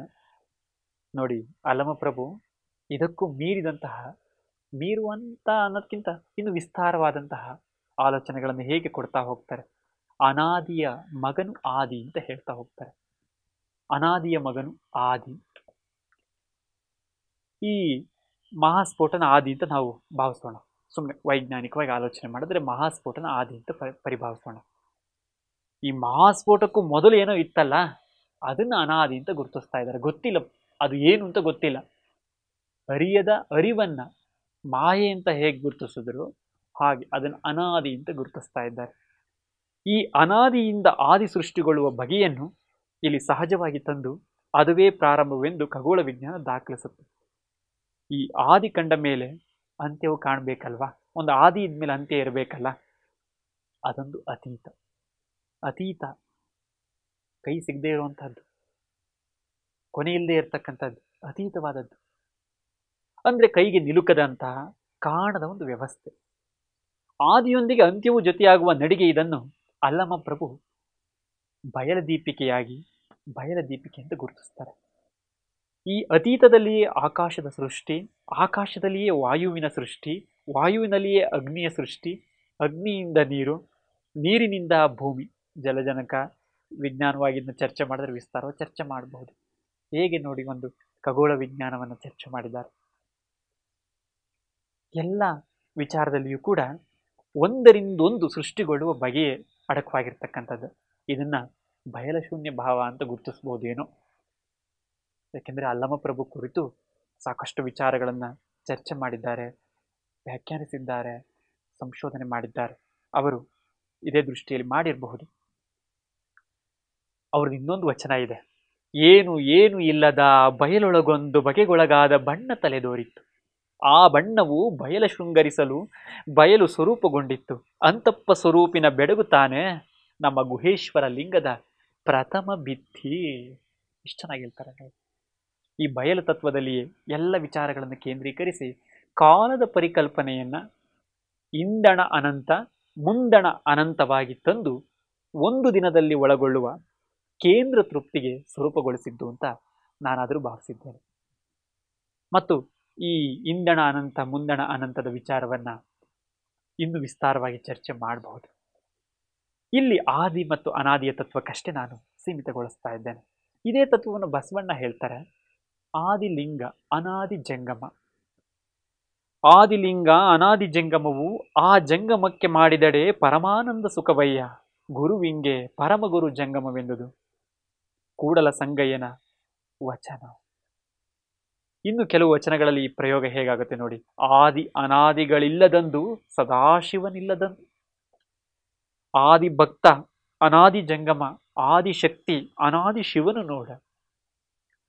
ಆದಿಯ ನರುಹಿದ ಅನಾದಿಯ ತೋರಿದ, ಇಹವ ಕೆಡಿಸಿದ ಪರವ ನಿಲ್ಲಿಸಿದ ಘನವ ತೋರಿದ. ಆದಿಯ ಅನಾದಿಯಿಂದತ್ತ ಮುನ್ನ ಲಿಂಗ ಜಂಗಮವೆಂಬುದನ್ ಆರು ಬಲ್ಲರು, ಬಲ್ಲವರಿಲ್ಲವೇ. ಆದಿಯಲ್ಲಿ ಸಾಧ್ಯವೆಂಬೆನೆ ಅಲ್ಲಿಂದ ಅತ್ತತ್ತ, ಅನಾದಿಯಲ್ಲಿ ಸಾಧ್ಯವೆಂಬೆನೆ ಅಲ್ಲಿಂದ ಅತ್ತತ್ತ. ಸಾಧ್ಯ ಅಸಾಧ್ಯವೆಂಬ ಸೂತಕ ಶಬ್ದಕ್ಕೆ ಅತೀತ. ಶಬ್ದಕ್ಕೆ ಸಿಗೋದಿಲ್ಲ, ಶಬ್ದಕ್ಕೆ ನಾವು ಕಟ್ಟಿ ಹಾಕೋದಿಕ್ಕೆ ಸಾಧ್ಯನೇ ಇಲ್ಲ. ಅಸಾಧ್ಯ ಅಂತ ಹೇಳ್ತಾರೆ, ಸೂತಕ ಅಂತ ಪದ ಬಳಸ್ತಾರೆ. ಆದಿಗೆ ನಾವು ಒಂದು ಸ್ಟಿಕಾನಾಗಿ ಒಂದು ಕಡೆ ನಿಲ್ಲಬಹುದಾ ಅನ್ನೋದಾದ್ರೆ ಅದಕ್ಕೆ ಹೇಳಿದ್ದು ಆದಿಯನ್ನ ಬಿಂದು ಮಾಡಿಕೊಂಡು ಇಂದಿನ ಜಗತ್ತನ್ನ ಅನಾದಿ ಎನ್ಬಹುದು, ಮುಂದಿನ ಜಗತ್ತನ್ನೂ ಅನಾದಿ ಎನ್ಬಹುದು. ನೋಡಿ, ಇದನ್ನ ವರ್ತಮಾನ, ಭೂತ, ಭವಿಷ್ಯ ಹೇಗೆ ನಿರೂಪಿಸಬಹುದು? ಸರಳವಾಗಿದೆ. ಅಲ್ಲಮನ ತತ್ವಕ್ಕಿಂತ ವಿಭಿನ್ನವಾದ ಅರ್ಥವನ್ನ ಬಸವಣ್ಣವರು ನೀಡಿದ್ದಾರೆ. ಇದನ್ನ ಜಂಗಮ ತತ್ವದ ಹಿನ್ನೆಲೆಯಲ್ಲಿ ನಾವು ನಿರೂಪಿಸಬಹುದು. ಅದನ್ನ ಬಸವಣ್ಣ ಶ್ರೇಷ್ಠ ಸುಖ ಅಂತ ಕರೀತಾರೆ. ಪರಮ ಸುಖ, ಶ್ರೇಷ್ಠ ಸುಖ ಅಂತ ಗುರುತಿಸ್ತಾರೆ. ಈ ಲಿಂಗ ಮತ್ತು ಜಂಗಮ ಕಲ್ಪನೆಗಳು ನಿರಾಕಾರ ಸ್ವರೂಪದ ದೈವ ಭಾವ, ಹಾಗೂ ಅದನ್ನು ಅನುಸರಿಸುತ್ತಲೇ ಅದರ ಚೈತನ್ಯವನ್ನು ನಿರಾಕಾರ ಹಾಗೂ ಸ್ಥಾವರವಲ್ಲದ ನೆಲೆಯಲ್ಲಿ ಚಲಿಸುವ ಜಂಗಮ ತತ್ವಕ್ಕೆ ಸಂಯೋಜಿಸಲಾಗಿದೆ. ಈ ಜಂಗಮತನವೇ ಶ್ರೇಷ್ಠ ಸುಖವೆಂದು ನೀಡುವ ಗುರುವಿಂಗೆ ಗುರುವಾದಂತಹ ಪರಮಗುರು ಕೂಡಲ ಸಂಗನ ಎನ್ನುತ್ತಾ ಮಾಯೆಯ ಮನ್ವಂತರದ ಮೂಲಕ ಸೃಷ್ಟಿಯ ಬೀಜವನ್ನ ಕಾಣಿಸಿದ್ದಾರೆ. ಇಲ್ಲಿ ಮುಖಾಮುಖಿಯಾಗುವಂತಹ ತತ್ವಗಳು ಲಿಂಗ ಮತ್ತು ಜಂಗಮವೇ ಆಗಿವೆ. ಲಿಂಗವು ಮಾಯೆಯಾದರೆ ಜಂಗಮ ಅದನ್ನು ಅರಿತ ಜ್ಞಾನ. ನೋಡಿ, ಮಾಯೆ ಮತ್ತು ಜ್ಞಾನ ಇಂತಹ ಸುವಿಧ ಪರಿಯ ಸಮ್ಯಕ್ ದರ್ಶನವು ಏಕಮುಖವಾಗಿಯೇ ಚಲಿಸಿ ಐಕ್ಯವಾಗುತ್ತದೆ. ಎಲ್ಲಿಗೆ? ಮತ್ತೆ ಆದಿಗೆ. ಬಸವಣ್ಣನವರು ಕೂಡ ಲಿಂಗದ ಮೂಲಕ ಜಂಗಮ ಪ್ರವೇಶವನ್ನ ಸೃಷ್ಟಿ ಸಾರ್ಥಕತೆಯನ್ನು ಬಿಂಬಿಸ್ತಾ ಇದ್ದಾರೆ. ನಾನು ಮತ್ತೆ ನಿಮ್ಮನ್ನ ಗುರು ಲಿಂಗ ಜಂಗಮ ದಾಸೋಹಕ್ಕೆ ಕರ್ಕೊಂಡ್ ಬರ್ತಾ ಇದ್ದೀನಿ. ನೋಡಿ, ಲಿಂಗದಲ್ಲಿ ವಿಚಾರವನ್ನು ಐಕ್ಯ ಮಾಡೋದಕ್ಕೆ ಜ್ಞಾನದ ಅಂದ್ರೆ ಗುರುವಿನ ಜ್ಞಾನವನ್ನು ಬಳಸ್ಕೊಳ್ತಾ ಇದ್ದಾರೆ. ಆದಿ ಗುರು, ಆದಿ ಗುರು. ನೆಕ್ಸ್ಟ್ ಲಿಂಗ ಜಂಗಮ ದಾಸೋಹ, ಇವೆಲ್ಲ ಅನಾದಿಯ ತತ್ವಗಳೇ. ಅವನ್ನ ಹಿಂದಕ್ಕೂ ಕೂರಿಸ್ಬೋದು, ಮುಂದಕ್ಕೂ ಕೂರಿಸ್ಬೋದು. ಹಾಗಾದ್ರೆ ಗುರು ನಿಜವಾಗಿಯೂ ಆದಿಯೇ ಒಂದು ಒಂದು ಭೌತಿಕ ವಸ್ತುವೇ?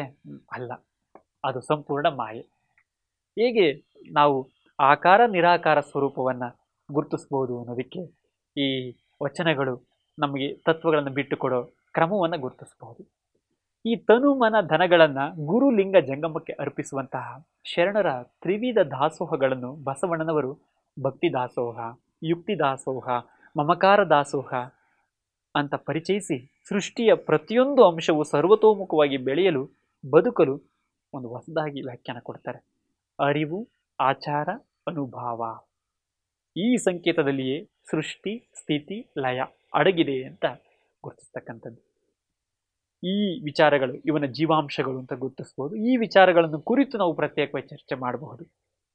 ಆದರೆ ಸೃಷ್ಟಿ ಸ್ಥಿತಿ ಲಯ ಅಲ್ಲಿಯೂ ಕೂಡ ಸೃಷ್ಟಿಯ ವಿಚಾರ ಮತ್ತೆ ಮುಖಾಮುಖಿಗೊಳ್ಳುತ್ತೆ. ಇವರಿಬ್ಬರಿಗೂ ಕೂಡ ವಿಭಿನ್ನವಾಗಿ ಚರ್ಚೆ ಮಾಡಿದ್ದು ಚನ್ನಬಸವಣ್ಣ. ಇವರ ಚರ್ಚೆ ಒಂದು ಪ್ರತ್ಯೇಕ ನೆಲೆಗೆ ಕೊಂಡೊಯ್ದರೂ ಕೂಡ ಮತ್ತೆ ಬಸವಣ್ಣನನ್ನು ಸಂಕೇತಿಸುವಂತ ಭಾವಕ್ಕೆ ಕೊಂಡೊಯ್ಯುತ್ತೆ ಮತ್ತು ಬಸವಣ್ಣ ಮತ್ತೆ ಮುಖ್ಯ ಆಗ್ತಾರೆ. ಆದಿ ಬಸವಣ್ಣ ಅನಾದಿ ಲಿಂಗವೆಂದೆಂಬರು ಹುಸಿ ಹುಸಿ ಈ ನುಡಿಯ ಕೇಳಲಾಗದು. ಆದಿಲಿಂಗ ಅನಾದಿ ಬಸವಣ್ಣ, ಲಿಂಗವು ಬಸವಣ್ಣನ ಉದರದಲ್ಲಿ ಹುಟ್ಟಿತ್ತು, ಜಂಗಮವು ಬಸವಣ್ಣನ ಉದರದಲ್ಲಿ ಹುಟ್ಟಿತ್ತು, ಪ್ರಸಾದವು ಬಸವಣ್ಣನ ಅನುಕರಿಸಲು ಆಯಿತು. ಇಂತಿ ತ್ರಿವಿಧಕ್ಕೆ ಬಸವಣ್ಣನೇ ಕಾರಣನೆಂದೆ ಅರಿದೆನಯ್ಯ ಅಂತ ಕೂಡಲ ಚನ್ನಸಂಗಮ ದೇವಯ್ಯ ಅಂತ ಅವರು ಚನ್ನಬಸವಣ್ಣ ಹೇಳ್ತಾರೆ. ಆದಿಯ ಕುರಿತು ಹೇಳುವಾಗ ಇವರು ಬಸವಣ್ಣನಿಗೆ ಸಂಕೇತಿಸ್ಬಿಡ್ತಾರೆ. ನೋಡಿ, ಗುರುಲಿಂಗ ಜಂಗಮ ಬಸವಣ್ಣನ ಉದರದಲ್ಲಿಯೇ ಜನಿಸಿದ್ದು ಅಂತ ಕೂಡ ಸಂಕೇತಿಸ್ಬಿಡ್ತಾರೆ. ಗುರು ಲಿಂಗ ಜಂಗಮ ಪ್ರಸಾದ, ಗುರುವನ್ನ ಆದಿ ಅಂತಲೇ ಇವರು ಗುರುತಿಸ್ತಾರೆ.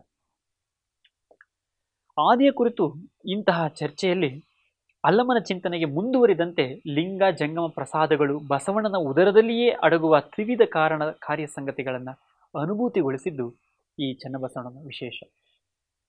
ಈ ತತ್ವವನ್ನ ಅಲ್ಲಮ ಪ್ರಭು ಮುಂದುವರೆಸ್ತಾರೆ. ನೋಡಿ, ಹೀಗೆ ಮುಂದುವರೆಸ್ತಾರೆ.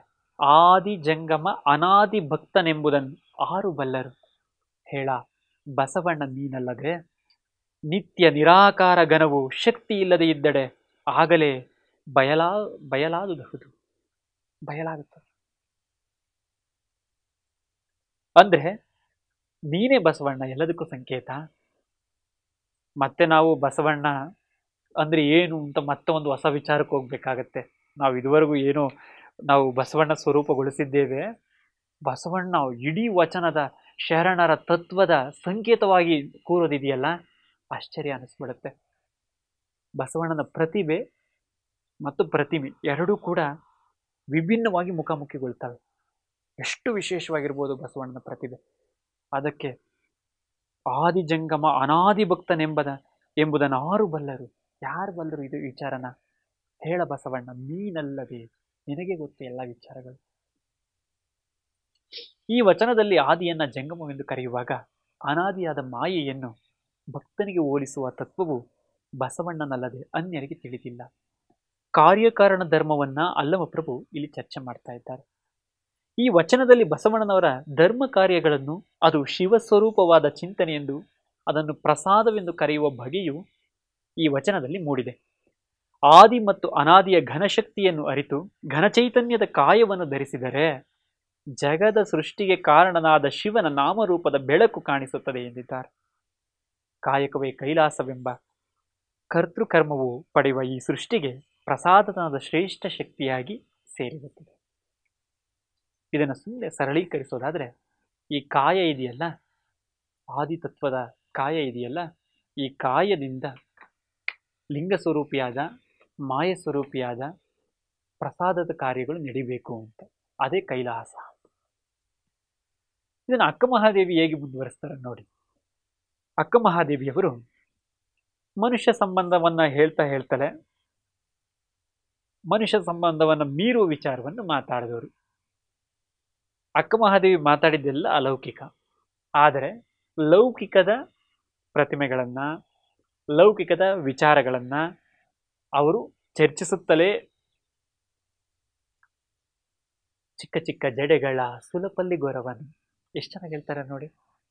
ಲೌಕಿಕದ ಹೀಗಿದ್ದಾನೆ, ಒಂದು ಪ್ರತಿಮೆ ಹೀಗಿದೆ, ಮನುಷ್ಯ ಭಾವ. ನಾವು ಅಕ್ಕ ಮಹಾದೇವಿ ವಚನಗಳನ್ನ ನಾವು ಮಾತಾಡ್ತಾ ಹೋದಾಗ ನಾವು ಎಲ್ಲೋ ಒಂದು ಕಡೆ ನಮ್ಮ ಬಗ್ಗೆನೇ ಮಾತಾಡ್ಕೊತಾ ಇದೀವಿ, ನಮ್ಮ ಪರಿಸರದ ಬಗ್ಗೆನೇ ಮಾತಾಡ್ಕೊತಿದೀವಿ ಅಂತ ಅನಿಸಿ ಹಾಗೆ ಪ್ರವೇಶ ಮುಂದುವರಿಸ್ಬಿಟ್ರೆ ಇದನ್ನೆಲ್ಲ ನಿರಾಕರಿಸಪ್ಪ ಅಂತ ಹೇಳ್ಬಿಡ್ತಾರೆ.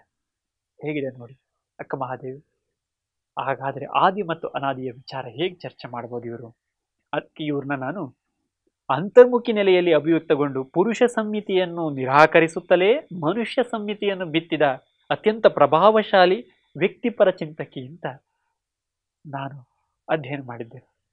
ಇವರ ವಿಚಾರದಲ್ಲಿ ಬದುಕು ಜಂಗಮ ಸ್ವರೂಪಿಯಾದ ಮಾಯೆ, ಅದು ಸಹಜವಾಗಿಯೇ ಸಂಕೀರ್ಣವಾಗಬಲ್ಲ ಇಂದ್ರಿಯ ಅತೀಂದ್ರಿಯ ಸಂಸಾರಗಳ ಪರಿಧಿಯನ್ನು ದಾಟುವ ಮತ್ತೊಂದು ಅಭವ ಚಿಂತನೆಯ ಸಂಸಾರವಿದೆಯಲ್ಲ, ಅದು ಇನ್ನೂ ವಿಭಿನ್ನ. ಅಲ್ಲಿಗೆ ತಲುಪಬೇಕು ನಾವು. ಇಂತಹ ಮೂಲ ತಾತ್ವಿಕತೆಗಳನ್ನೇ ಪ್ರಶ್ನೆಯಾಗಿಸಿಕೊಂಡ ಅಕ್ಕ ಮಹಾದೇವಿಯವರಲ್ಲಿ ಪ್ರಸಿದ್ಧವಾದ ವಚನ ಇಲ್ವೇ?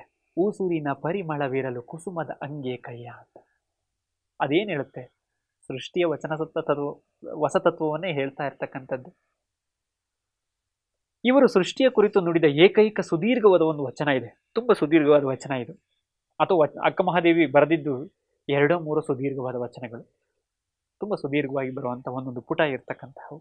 ಅದರಲ್ಲಿ ಒಂದು ವಚನ ಆದಿ ಅನಾದಿ ಕುರಿತು ಚರ್ಚೆ ಮಾಡುವಂತಹದ್ದು. ಈ ವಿಚಾರದಲ್ಲಿ ಅಂದಿನ ಎಲ್ಲ ವಚನಕಾರರ ಚಿಂತನೆಯು ಈ ವಚನ ಏನು ಚರ್ಚೆ ಮಾಡುತ್ತೆ ಅವತ್ತಿನ ಅದೊಂಥರ ವರ್ತಮಾನದ ಚರ್ಚೆ ಅಂತಲೇ ನಾವು ಪರಿಗಣಿಸ್ಬೋದೇನು. ಎಲ್ಲ ವಚನಕಾರರು ಈ ವಿಚಾರಗಳನ್ನು ಚರ್ಚೆ ಮಾಡ್ತಾ ಹೋಗ್ತಾರೆ. ಅದಕ್ಕೆ ನಾನು ಹೇಳಿದ್ದು 80ಕ್ಕೂ ಹೆಚ್ಚು ಜನ ಈ ವಿಚಾರ ಚರ್ಚೆ ಮಾಡಿದ್ದು ಅಂತ. ಆದಿ ಅನಾದಿ ನಿತ್ಯಾನಿತ್ಯವ ತಿಳಿಯಲರಿಯದೆ ವಾಯಕ್ಕೆ ಪರಬ್ರಹ್ಮವ ನುಡಿವ ವಾಯು ಪ್ರಾಣಿಗಳವರೆತ್ತಬಲ್ಲರೋ ಆ ಪರಬ್ರಹ್ಮದ ನಿಜದ ನಿಲುವ ಅಂತ ಹೇಳ್ತಾರೆ. ಆದಿ ಅನಾದಿ ನಿತ್ಯಾನಿತ್ಯವ ತಿಳಿಯಲರಿಯದೆ, ನಾವೆಲ್ಲ ವಾಯುಪ್ರಾಣಿಗಳು, ನಾವು ವಾಯುಪ್ರಾಣಿಗಳು, ವಾಯಕ್ಕೆ ಒಳಗಾಗಿರ್ತಕ್ಕಂಥವ್ರು. ಏನು ಹಾಗಾದ್ರೆ ಈ ಅಕ್ಕ ಮಹಾದೇವಿಯವರು ಸೃಷ್ಟಿಯ ಕುರಿತು ನುಡಿದಿರುವ ಒಂದು ವಿಶೇಷವಾದ ವಚನ ಇದು. ಮಾಯೆಯನ್ನು ಕುರಿತು ತಿಳಿಸುವ ಒಂದು ವಿಭಿನ್ನ ವಚನವೂ ಹೌದು. ಆದಿ ಅಂದರೆ ಮೂಲ ಜ್ಞಾನ ಅಂತ ನಾವು ಚರ್ಚೆ ಮಾಡ್ತೇವೆ. ಅನಾದಿ ಅಂದರೆ ಮೂಲವಲ್ಲದ್ದು ಅಂತ ಚರ್ಚೆ ಮಾಡ್ತೇವೆ. ಈ ಮೂಲ ಜ್ಞಾನವಲ್ಲದ್ದು ನಿತ್ಯ ಅನಿತ್ಯ ವಿಚಾರ, ಬೇರೆ ಏನಲ್ಲ. ಈ ಸೃಷ್ಟಿಯ ಕುರಿತು ವಿಜ್ಞಾನವು ಇಂದಿಗೂ ಕೂಡ ಸಂಶೋಧನೆ ನಡೆಸ್ತಾ ಈ ಮೂಲ ಜ್ಞಾನ ಮತ್ತು ಮೂಲ ಜ್ಞಾನವಲ್ಲದನ್ನು ಕುರಿತು ಯಾವಾಗಲೂ ಯೋಚನೆ ಮಾಡ್ತಾ ಇರುತ್ತೆ ವಿಜ್ಞಾನ. ಏನು ಹಾಗಾದರೆ ಒಂದು ವಸ್ತು ಇದೆ ಅಂತಂದರೆ ಆ ವಸ್ತು ಹೇಗೆ ಸೃಷ್ಟಿಗೊಳ್ತು, ಆ ವಸ್ತುವಿಗೆ ಭೌತಿಕ ಸ್ಪರ್ಶವಲ್ಲದ ವಿಚಾರಗಳೇನೇನು ಅಂತ ಚರ್ಚೆ ಮಾಡ್ತಾ ಹೋಗುತ್ತೆ. ಅದನ್ನು ಹುಡುಕೋದೇ ಇವತ್ತಿನ ಯಕ್ಷ ಪ್ರಶ್ನೆ. ವಿಜ್ಞಾನಕ್ಕೂ ನಿಲುಕದ್ದು ಅಂತ ಹೇಳ್ಬಿಡ್ತಾರೆ ಆಧ್ಯಾತ್ಮದವರು. ಈ ಸೃಷ್ಟಿಯ ಕುರಿತು ನಾವು ಚರ್ಚೆ ಮಾಡ್ತಲೇ ತಿಳಿಯಲರಿಯದೆ ಮಾತನಾಡುವಂತಹ ಮಾಯೆಯ ಕುರಿತು ಪರಬ್ರಹ್ಮ ಸ್ವರೂಪವೆನ್ನುವ ವಚನಗಳು ದೇವರೇ ಸೃಷ್ಟಿಸಿದೆ ಎಂದು ಇಂದಿಗೂ ಕೂಡ ಮಿತಿಯೊಳಗೆ ಒಳಗಾಗಿರುವಂತಹ ನಾವು ವಾಯುಪ್ರಾಣಿಗಳು ಹೀಗೆ ಅಧ್ಯಯನ ಮಾಡ್ತಾ ಇದ್ದೇವೆ. ಈ ವಾಯುಪ್ರಾಣಿಗಳಂದ್ರೆ ಏನು ಅಂದರೆ ಭೂತದೇಹಿಗಳು ಅಂತ, ಅಂದರೆ ಭವಿಗಳು ಅಂತ. ತುಂಬ ಸರಳವಾಗಿ ಹೇಳಬೇಕು ಅಂದರೆ ಲೌಕಿಕ ಜೀವಿಗಳು, ಗಂಡ ಹೆಂಡತಿ ಮಕ್ಕಳು, ಇಷ್ಟೇ ಬದುಕು, ಪರಿಮಿತಿ ಚೌಕಟ್ಟಿನೊಳಗೆ ಇರ್ತಕ್ಕಂಥವರು ಭೂತದೇಹಿಗಳು. ಭೂತದ ಹಂಗನ್ನು ತನ್ನೊಳಗೆ ಅಳವಡಿಸಿಕೊಂಡಿರುವಂಥವರು, ಭವಿಷ್ಯ ಕುರಿತು ಯಾವಾಗಲೂ ಸದಾ ಕನಸನ್ನು ಹೊತ್ತಿರುವಂತಹವರು, ವರ್ತಮಾನದಲ್ಲಿ ತೊಳಲುವವರು, ಹುಟ್ಟು ಸಾವಿಗೆ ಒಳಗಾಗಿರುವಂತಹವರು. ಪರಬ್ರಹ್ಮ ಸ್ವರೂಪವಾದ ವಿಚಾರದಲ್ಲಿ ಇದು ಬರೋದಿಲ್ಲ, ಇದು ಕಂಡು ಬರೋದಿಲ್ಲ. ಇಂದಿಗೂ ಜ್ಞಾನ ಕೇಂದ್ರಗಳಾಗಬೇಕಿದ್ದಂತಹ ಮಠಮಾನ್ಯಗಳು, ವಿಚಾರ ಕೇಂದ್ರಗಳು ಇದೇ ವಿಚಾರವನ್ನ ಚರ್ಚೆ ಮಾಡ್ತವೆ. ಆದರೆ ಅವುಗಳ ನಿಜವಾದ ಕಾರ್ಯ ಏನು, ಕಾಯಕ ಅಂದ್ರೆ ಏನು ಅಂತಂದ್ರೆ ಮತ್ತೆ ಭವ ಚಿಂತನೆ ಆಗಿರುತ್ತೆ. ಅದಕ್ಕೆ ನಾವು ಇವತ್ತು ಮೀರಕ್ಕಾಗ್ತಾ ಇಲ್ವೇನು? ಭವವನ್ನು ಯಾಕೆ ಮೀರಕ್ಕಾಗ್ತಾ ಇಲ್ಲ ಅಂದ್ರೆ ನುಡಿ ನಡೆ ಒಂದಾಗದಿರುವುದು ಇರಬಹುದೇನು? ಇರಲಿ. ಇಂತಹವರು ಆ ಪರಬ್ರಹ್ಮದ ನಿಜದ ನಿಲುವನ್ನು ಹೇಗೆ ಹರಿಬಹುದು? ಎಷ್ಟು ಚೆನ್ನಾಗಿ ಹೇಳ್ತಾರೆ ಅಕ್ಕ ಮಹಾದೇವಿ. ಆ ಪರಬ್ರಹ್ಮದ ನಿಜದ ನಿಲುವ ನೀವು ಎತ್ತಬಲ್ಲಿರಿ ಅಂತ ಹೇಳೋದು ಆ ಕಾರಣದಿಂದಲೇ. ಭೂತ ಪ್ರಾಣಿಗಳವರೆತ್ತಬಲ್ಲರು ಆತನ ಘನವ. ಅದನ್ನು ಮುಂದುವರಿಸ್ತಾರೆ ನೋಡಿ. ಆದಿಯೇ ದೇಹ, ಅನಾದಿಯೇ ನಿರ್ದೇಹ, ಆದಿಯೇ ಸಕಲ, ಅನಾದಿಯೇ ನಿಷ್ಕಲ, ಆದಿಯೇ ಜಡ, ಅನಾದಿಯೇ ಅಜಡ, ಆದಿಯೇ ಕಾಯ, ಅನಾದಿಯೇ ಪ್ರಾಣ. ಈ ಎರಡರ ಯೋಗವ ಭೇದಿಸಿ ತನ್ನಿಂದ ತಾನೇ ತಿಳಿದು ನೋಡಲು ಆದಿ ಸಂಬಂಧವಪ್ಪ ಭೂತಂಗಳು ನಾನಲ್ಲ. ಅಕ್ಕ ಮಹಾದೇವಿ ಲೌಕಿಕದ ವಿಚಾರಗಳನ್ನ ಹೇಳ್ತಲೇ ಲೌಕಿಕವನ್ನು ವಿರೋಧಿಸೋದು ಹೀಗೇನೆ. ಕೊನೆಗೆ ನಾನಲ್ಲ ಅಂತ ಹೇಳ್ಬಿಡ್ತಾರೆ. ನಿಜದ ಗಂಡಂದಿರು ಹೇಳಲ್ವ, ನಿಜದ ಗಂಡಂದಿರನ್ನು ಹೊಲೆಯೊಳಗಿಟ್ಟು. ಹಾಗೆ ಈ ಆದಿ ಅನಾದಿ ಸಂಬಂಧವನ್ನು ಸ್ವಲ್ಪ ವಿಸ್ತರಿಸಿ ನಾವಿಲ್ಲಿ ಚರ್ಚೆ ಮಾಡಬಹುದು. ಅದರ ಮೂಲಾಂಶವು ಹೀಗಿದೆ. ಆದಿ ಅಂದರೆ ಕಾಣುವ ಕಾಯ ಸ್ವರೂಪ. ಅದನ್ನು ದೇಹ, ಸಕಲ, ಜಡ, ಕಾಯ, ನಾನು ಈ ವಚನದ ಹಿನ್ನೆಲೆಯಲ್ಲಿ ಚರ್ಚೆ ಮಾಡ್ತಿದ್ದೇನೆ. ಇದೆಲ್ಲವೂ ವಿಜ್ಞಾನದ ಭೌತಿಕ ಸ್ವರೂಪ. ಆದರೆ ಅನಾದಿಯು ಈ ಮುಖದ ಚಿಂತನೆ ಅಲ್ಲ. ಅದು ದೇಹವಿಲ್ಲದ ಸಂಬಂಧವಾಗಿ ಅಕ್ಕ ಮಹಾದೇವಿ ಚಿಂತಿಸುವವಳು. ಅಕ್ಕ ಮಹಾದೇವಿ ಹುಡುಕಿದ ಚನ್ನಮಲ್ಲಿಕಾರ್ಜುನ ಅದೇ ಇರಬಹುದು. ಅಭವ ತತ್ವ. ಅನಾದಿಯ ಭವಿತನವು ನಾನಲ್ಲವೆಂದು ಅಕ್ಕ ಮಹಾದೇವಿ ನಿರೂಪಿಸ್ಬಿಡ್ತಾರೆ. ಈ ಮಾಯೆಯು ಭವಿತನದ ವಿಚಾರವಾಗಿ ಚರ್ಚಿಸುವ ಕಾರಣದಿಂದಲೇ ಅಕ್ಕ ಮಹಾದೇವಿ ಅದೇ ಮಾರ್ಗದ ವಿಚಾರವನ್ನಿಟ್ಟು ನಿರಾಕರಿಸುತ್ತಲೇ ಸಾಗುವುದನ್ನು ನಾವು ಗಮನಿಸಬಹುದು. ಸೃಷ್ಟಿ ಎಂಬುದು ಕಲ್ಪನೆಯಲ್ಲ, ಮಾಯೆಯೂ ಅಲ್ಲ, ಅದೊಂದು ಜ್ಞಾನ. ಈ ದೇಹದ ಅಸ್ತಿತ್ವದಂತೆ ಪ್ರಯೋಗಾತ್ಮಕವಾದದ್ದು. ಅದು ಭೌತಿಕ ವಿಷಯದ ಗ್ರಹಣ. ನೋಡಿ ಎಷ್ಟು ಚೆನ್ನಾಗಿ ಹೇಳ್ತಾರೆ ಅದೇ ಅಕ್ಕ ಮಹಾದೇವಿ. ಆಹಾರವ ಕಿರಿದು ಮಾಡಿರಣ್ಣ, ಆಹಾರವು ಕಿರಿದು ಮಾಡಿ. ನಾವು ಆಹಾರನ ಸ್ವಲ್ಪ ತಿನ್ನಿ ಅಂತ ಇದನ್ನು ಚರ್ಚೆ ಮಾಡ್ತಾ ಇದ್ದೇವೆ. ಆಹಾರನ ಸ್ವಲ್ಪ ತಿಂದು ಆ ಕಾಯವನ್ನು ಗಟ್ಟಿಗೊಳಿಸ್ಕೊಳ್ಳಿ ಅಂತ ಹೇಳ್ತಿಲ್ಲ. ಆಹಾರವ ತಿನ್ನೋದಕ್ಕೋಸ್ಕರನೇ ಬದುಕುವಂತಹ ಜೀವಗಳಿದ್ದೀರಲ್ಲ ನೀವು, ಆಹಾರವನ್ನು ಕಿರಿದು ಮಾಡ್ತಾ ಹೋದ್ರೆ ನೀವು ಇದನ್ನು ಮೀರಬಹುದು ಅನ್ನೋದನ್ನ ಹೇಳ್ತಾ ಇದ್ದಾರೆ. ಮತ್ತು ಅಭವ ತತ್ವಕ್ಕೆ ತಮ್ಮ ಆಲೋಚನೆಗಳು ಹೋಗಬಹುದು ಅಂತ ಹೇಳ್ತಾ ಇದ್ದಾರೆ. ದೇಹ ಬೇಕು, ಆದರೆ ದೇಹ ಮೀರಿದ ಆಲೋಚನೆ ನಮ್ದಾಗಿರ್ಬೇಕು. ದೇಹ ಬೇಕೇ ಬೇಕು ಅಂತ ಕುಳಿತರೆ ಪ್ರತಿಯೊಂದು ಕ್ಷಣವೂ ಕೂಡ ನಮಗೆ ಮುಖ್ಯ ಆಗ್ತಾ ಹೋಗುತ್ತೆ. ಪ್ರತಿಯೊಂದು ಕ್ಷಣಕ್ಕೂ ನಮ್ಮನ್ನು ಉಳಿಸ್ಬೇಕು ಅಂತ ಅನಿಸುತ್ತೆ.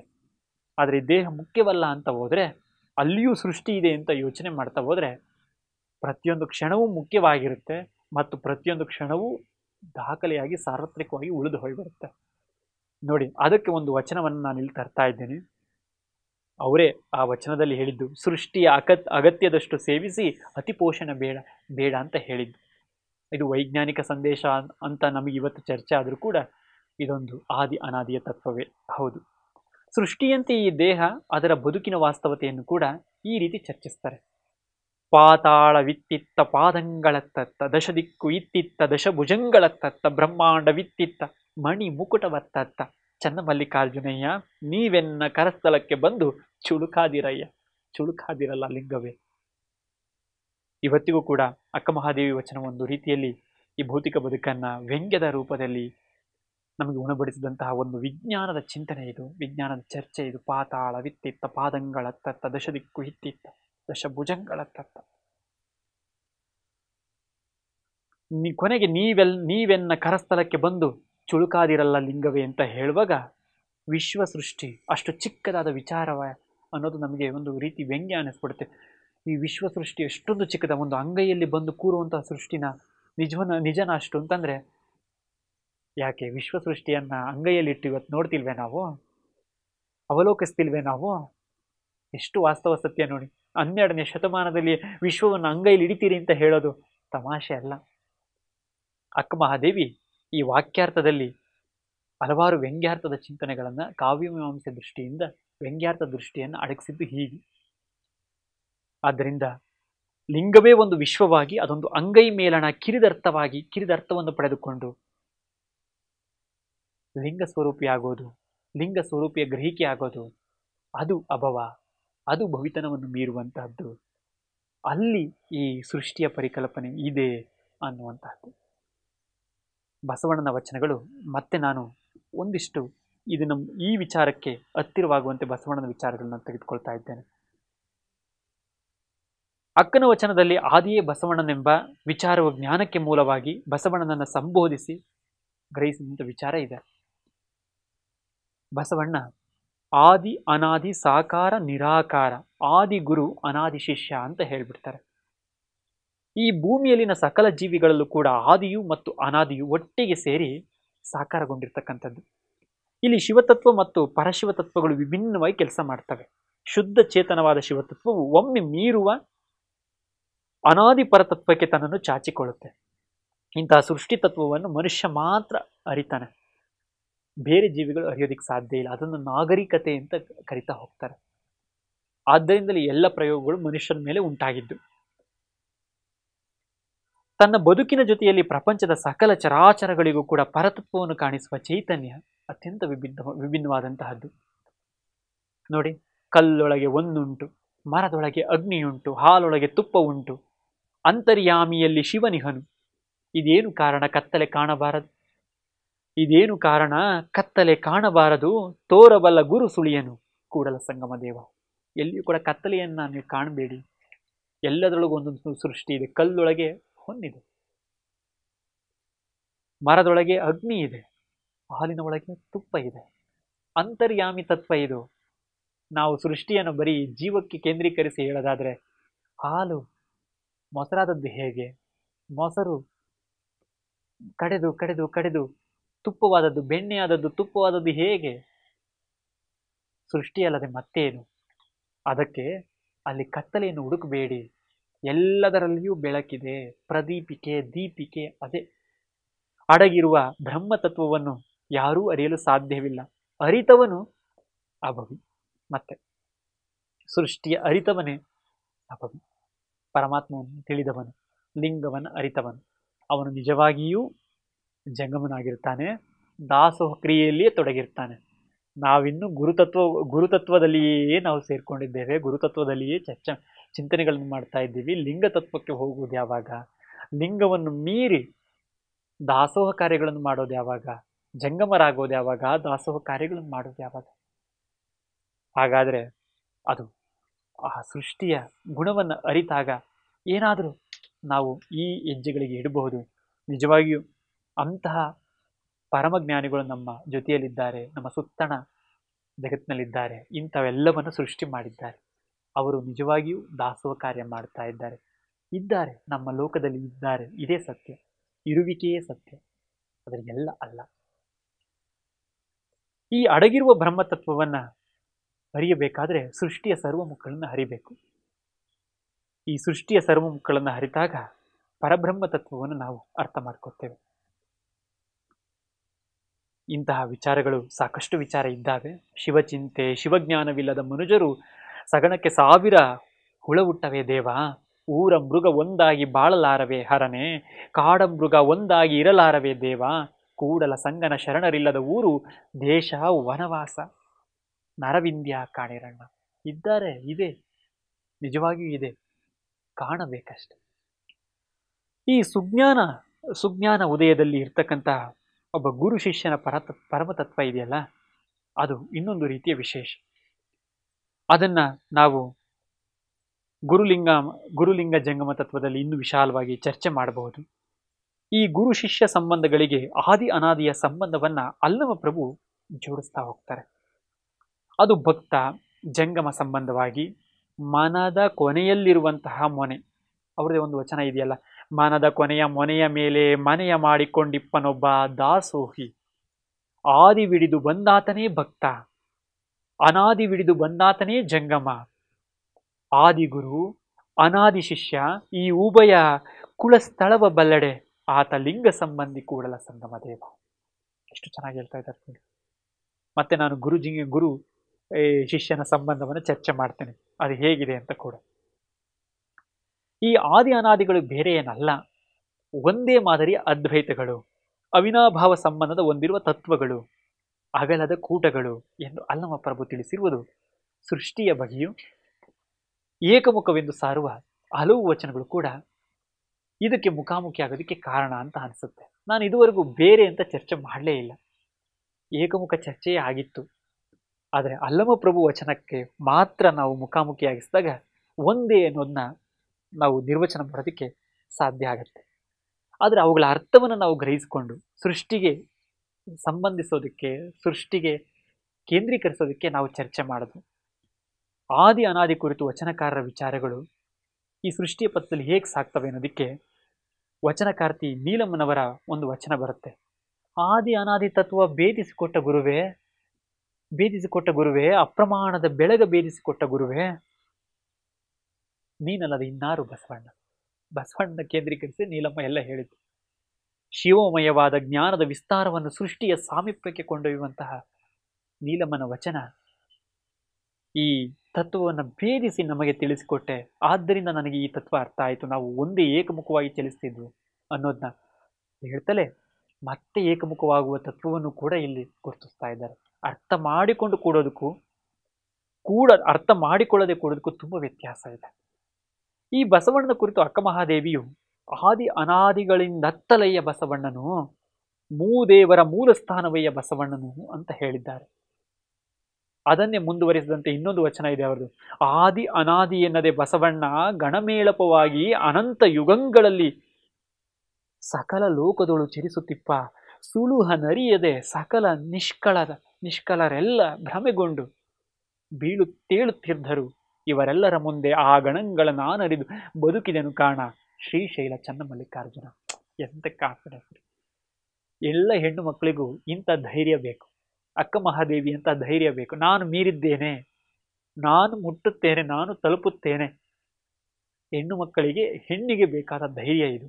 ಅದು ಪುರುಷ ಸಂಹಿತೆಯನ್ನ ಸಮಾನವಾಗಿ ಗೆಲ್ಲುವಂತಹ ಕ್ರಿಯೆ, ಮೀರುವಂತಹದ್ದಲ್ಲ. ಪುರುಷ ಹೆಣ್ಣು ಬೇರಲ್ಲ, ಜೀವಪಿಂಡಗಳು. ಆದರೆ ಕೀಳು ಭಾವನೆಯಿಂದ ಆಚೆ ಬರೋದಕ್ಕೆ ಇಂತಹ ಶಕ್ತಿ ಬೇಕು. ಅಕ್ಕ ಮಹಾದೇವಿ ಅಂತಹ ಶಕ್ತಿಯನ್ನು ಒಳಗೊಂಡಿದ್ರು ಅನ್ನೋದಕ್ಕೆ ಈ ವಚನ ಸಾಕ್ಷಿ. ಆದಿ ಅನಾದಿ ಕುರಿತು ಅತ್ಯಂತ ವಿಶಾಲವಾದ ಚರ್ಚೆಗಳಿವೆ. ಇಲ್ಲಿ ಬಸವಣ್ಣನಿಗೆ ಹೇಳಿದಂತಹ ಒಂದು ವಿಚಾರ ಇಲ್ಲವೇ ಬಸವಣ್ಣನ ಕುರಿತು ಹೇಳಿದಂತಹ ಒಂದು ವಿಚಾರ ಎರಡು ಮಾದರಿಯಲ್ಲೂ ನೋಡಬಹುದು. ಬಸವಣ್ಣನನ್ನು ಹೇಳಿದ್ದಾರೆ ಅಥವಾ ಬಸವಣ್ಣನ ಮೀರಿಸಿ ಹೇಳಿದ್ದಾರೆ ಅಂತಲೂ ಕೂಡ ಹೇಳ್ಬಹುದು. ಇಲ್ಲಿ ಅಂದಿನ ಅನುಭವ ಮಂಟಪದಲ್ಲಿ ಸೇರಿದ ಶರಣರೆಲ್ಲರೂ ಗಣ ಅಂತ ಪರಿಗಣಿಸಿದ್ದಾರೆ. ಆ ಗಣಗಳ ಸಮೂಹವನ್ನು ಗಣ ಮೇಳಪ ಅಂತ ಹೇಳಿದ್ದಾರೆ. ಈ ಶರಣರ ಬದುಕು ಲೌಕಿಕದೊಳಗೆ ಅನಂತ ಯುಗಗಳನ್ನೇ ಕಳೆದಿರೋದನ್ನು ನಾವು ಗಮನಿಸಬಹುದು. ಬಸವಣ್ಣನವರು ಈ ಆದಿಯಿಂದ ಬಂದು ಅನಾದಿಯಲ್ಲಿ ತೊಳಲಿದವರು. ಈ ಬದುಕನ್ನು ಕುರಿತು ಸರ್ವರೂ ಭ್ರಮೆಗೊಂಡಿದ್ದಾರೆ. ಇದರಲ್ಲಿಯೇ ಮುಳುಗಿ ಹೇಳುವ ಈ ಲೋಕವನ್ನು ವರ್ಣಿಸುವ ಬಗೆಯು ಇಲ್ಲಿ ಮುಖ್ಯ ಆಗುತ್ತೆ. ಗಮನಿಸಿ, ಬಸವಣ್ಣ ಮದುವೆ ಆಗಿದ್ರು, ಲೌಕಿಕ ಸಂಸಾರ ಇತ್ತು, ಅವರೊಬ್ಬರು ಅರ್ಥ ಸಚಿವರಾಗಿದ್ರು, ಇದೆಲ್ಲ ಸತ್ಯ. ಅಕ್ಕ ಮಹಾದೇವಿ ಬಂದು ಇದಕ್ಕೂ ಮೀರಿದ ಬೆಳಕನ್ನು ಹೇಳಬೇಕಾದ್ರೆ ಅಕ್ಕ ಮಹಾದೇವಿಗೆ ಎಷ್ಟು ಶಕ್ತಿ ಇರಬೇಕು ಮತ್ತು ಅದನ್ನು ಒಪ್ಪಿಸುವ ಶಕ್ತಿ ಎಷ್ಟಾಗಿರಬೇಕು ಅದನ್ನೇ ಹೇಳಿದ್ರು. ನೀವು ಈ ಏನು ಲೌಕಿಕ ಅಲೌಕಿಕ ಇದೆಯಲ್ಲ, ಹುಟ್ಟು ಸಾವು ಅನ್ನೋದು ಇದೆಯಲ್ಲ, ಇದ್ರೊಳಗೆ ಭ್ರಮೆಗೊಂಡು ಬೀಳುತ್ತಾ ಹೇಳ್ತಾ ಇದ್ದೀರಿ. ನಾವೆಲ್ಲ ಅದೇ ಮಾಡ್ತಾ ಇರೋದು. ಲೌಕಿಕ ಬದುಕಿನಲ್ಲಿ ಬೀಳ್ತಾ ಹೇಳ್ತಾ ಬೆಳಿಗ್ಗೆದ್ರು ಕಷ್ಟ ಸುಖ, ಯಾರಿಗಿಲ್ಲ ಕಷ್ಟ ಅಂತಲೇ ಯೋಚನೆ ಮಾಡ್ತೇವೆ. ಸುಖ ಬಂದರೆ ಯಾರಿಗೂ ಹೇಳೋಕೆ ಹೋಗೋದಿಲ್ಲ, ಕಷ್ಟ ಬಂದಾಗ ಯಾರಿಗಿಲ್ಲ ಕಷ್ಟ ನಾನು ಅನುಭವಿಸ್ತೇನೆ ಅಂತ ಹೇಳಿ ಸಮಾಧಾನ ಪಡ್ಕೋತೇವೆ. ಆದರೆ ಇದನ್ನು ಮೀರಿದ್ರೆ ಕಷ್ಟನೇ ಬರೋದಿಲ್ವೇ? ಅದೆಲ್ಲದೂ ಪರಮಾನಂದವೇ? ಹಾಗಂತ ಅದು ಸುಖವೇ? ಅದು ಸುಖವೇ ಅಲ್ಲ, ಅದೊಂದು ಪರಮಾನಂದ. ಅದೊಂದು ಸುಖ ಅಂತ ಭಾವಿಸಕ್ಕಾಗೋದೇ ಇಲ್ಲ. ಅಕ್ಕ ಮಹಾದೇವಿ ಕಟ್ಟಿಕೊಟ್ಟ ಬಗೆ ಹೀಗೆ, ಅಥವಾ ಆದಿ ಅನಾದಿಯ ಚರ್ಚೆಯೇ ಹೀಗೆ. ಒಟ್ಟಾರೆ ಈ ಸೃಷ್ಟಿಯ ವಿಚಾರವು ಈ ಭವದ ವಿಚಾರದಂತಲ್ಲ, ಅದೊಂದು ಮಾಯೆಯಂತೆ ನಿರ್ಮೋಹಿ, ಆದಿ ಅನಾದಿಯ ಸಂಬಂಧದೊಳಗೆ ಅರಿವಿಲ್ಲದೆ ಅರಿವಾಗುವ ಒಂದು ಚೈತನ್ಯ. ಸೃಷ್ಟಿಯು ಚಲನಶೀಲವಾದದ್ದು, ಅದೊಂದು ಪ್ರಕ್ರಿಯೆ. ಈ ಎದುರಿನ ಭಾವವನ್ನ, ನಮ್ಮೆದುರಿಗೆ ಇರತಕ್ಕಂಥ ಭಾವವನ್ನ ಬಸವಣ್ಣನಂತೆ ಅಂತರಂಗದ ಶಿಶುವಾಗಿ ತಿಳಿಯುವ ಮುಕ್ತ ಜ್ಞಾನದ ತಿಳಿವು. ಅಂತರಂಗದ ಶಿಶುವಾಗಬೇಕು, ಆಗ ಮಾತ್ರ ಎದುರಿನವರು ಅರ್ಥ ಆಗ್ತಾರೆ. ಇಲ್ಲದಿದ್ದರೆ ಎದುರಿನವರು ಒಂದು ಕ್ಲಿಷ್ಟಕರವಾಗಿ ಅಥವಾ ನಮಗೆ ಅನುಮಾನವಾಗಿ ನಮ್ಮ ಎದುರಿಗೆ ಹಾಗೆ ನಿಲ್ತಾರೆ. ಅವ್ರ ಅರ್ಥ ಆಗಬೇಕು ಅಂದ್ರೆ ನಾವು ಅವರ ಎದೆಯ ಶಿಶುವಾಗಬೇಕು. ಇದು ಮನದ ಬಿಂಬ. ಪ್ರತಿ ಕ್ಷಣವು ಒಂದೊಂದು ಸೃಷ್ಟಿಯಲ್ಲೂ ಕೂಡ ನಮ್ಮ ಕಾಯ, ವಾಚ, ಮನಸ್ಸುಗಳು ಪ್ರಕ್ರಿಯೆಗೊಳ್ತಾ ಇರ್ತವೆ. ಯಾವುದು ವಿನಾಶವೆಂದು ಭಾವಿಸುತ್ತೇವೆಯೋ ಅದು ವಿನಾಶವಲ್ಲ.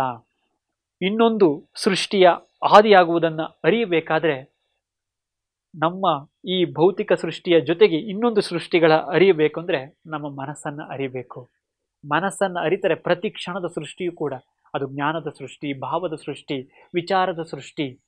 ಅದಕ್ಕೆ ಒಂದು ವಸ್ತು ಬರುತ್ತೆ ನೋಡಿ. ಒಬ್ಬ ಮನುಷ್ಯನಿಗೆ ಒಂದು ಯಂತ್ರ ಬಂದ ಕ್ಷಣ ಉಂಟಾಗುವ ಭಾವ ಬೇರೆ, ಮೀನ್ಸ್ ಜ್ಞಾನ ಬೇರೆ. ಅದೊಂದು ವಸ್ತು ಅಷ್ಟೇ, ಆದರೆ ಅದು ಕೊಡೋ ಜ್ಞಾನ ಅಪರಿಮಿತವಾದದ್ದು. ಅಲ್ಲಿಯೂ ಕೂಡ ಸೃಷ್ಟಿಗಳಿವೆ. ಹಾಗೆಯೇ ಒಬ್ಬ ವ್ಯಕ್ತಿ ಭಾವನೆಯ ಮೂಲಕ, ಒಬ್ಬ ಎಂಥ ವಿಚಾರವಂತರು ಅಂತ ಹೇಳ್ತೀವಲ್ಲ, ಅವರು ಹೇಳುವ ವಿಚಾರದ ಮೂಲಕ ನಮ್ಮೊಳಗೆ ಸೃಷ್ಟಿ ಉಂಟಾಗುವ ವಿಚಾರಗಳೇ ಬೇರೆ.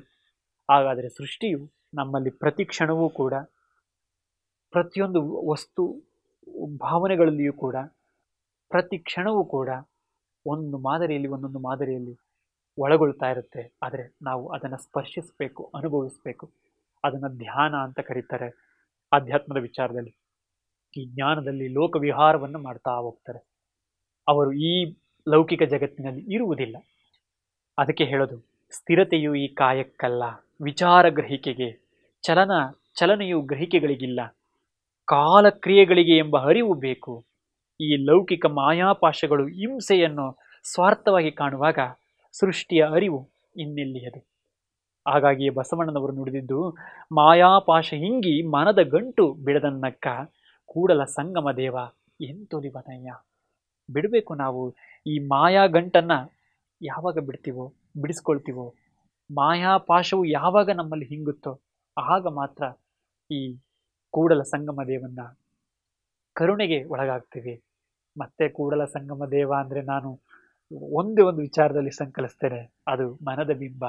ಕೂಡಲ ಸಂಗಮ ದೇವ ಬೇರೆ ಯಾರೂ ಅಲ್ಲ, ನಮ್ಮೊಳಗಿನ ಮನದ ಬಿಂಬ. ನಮ್ಮ ಮನದ ಬಿಂಬವನ್ನು ಅರಿತರೆ ನಾವು ನಮ್ಮನ್ನು ಅರಿತೀವಿ. ನಾವು ನಮ್ಮನ್ನು ಅರಿತರೆ ನಾವು ಹೊರಗಣ ಜಗತ್ತನ್ನು ಹರಿತೀವಿ. ಅಲ್ಲಿ ಒಂದು ವಸ್ತು ಬರಲಿ, ಒಬ್ಬ ವ್ಯಕ್ತಿ ಬರಲಿ, ಎಲ್ಲವನ್ನ ಹರಿತು ನಿಜವಾದ ಸೃಷ್ಟಿಕ್ರಿಯೆಗಳನ್ನು ತಿಳಿದು ನಾವು ಜ್ಞಾನವನ್ನು ಸ್ವೀಕರಿಸ್ತೇವೆ.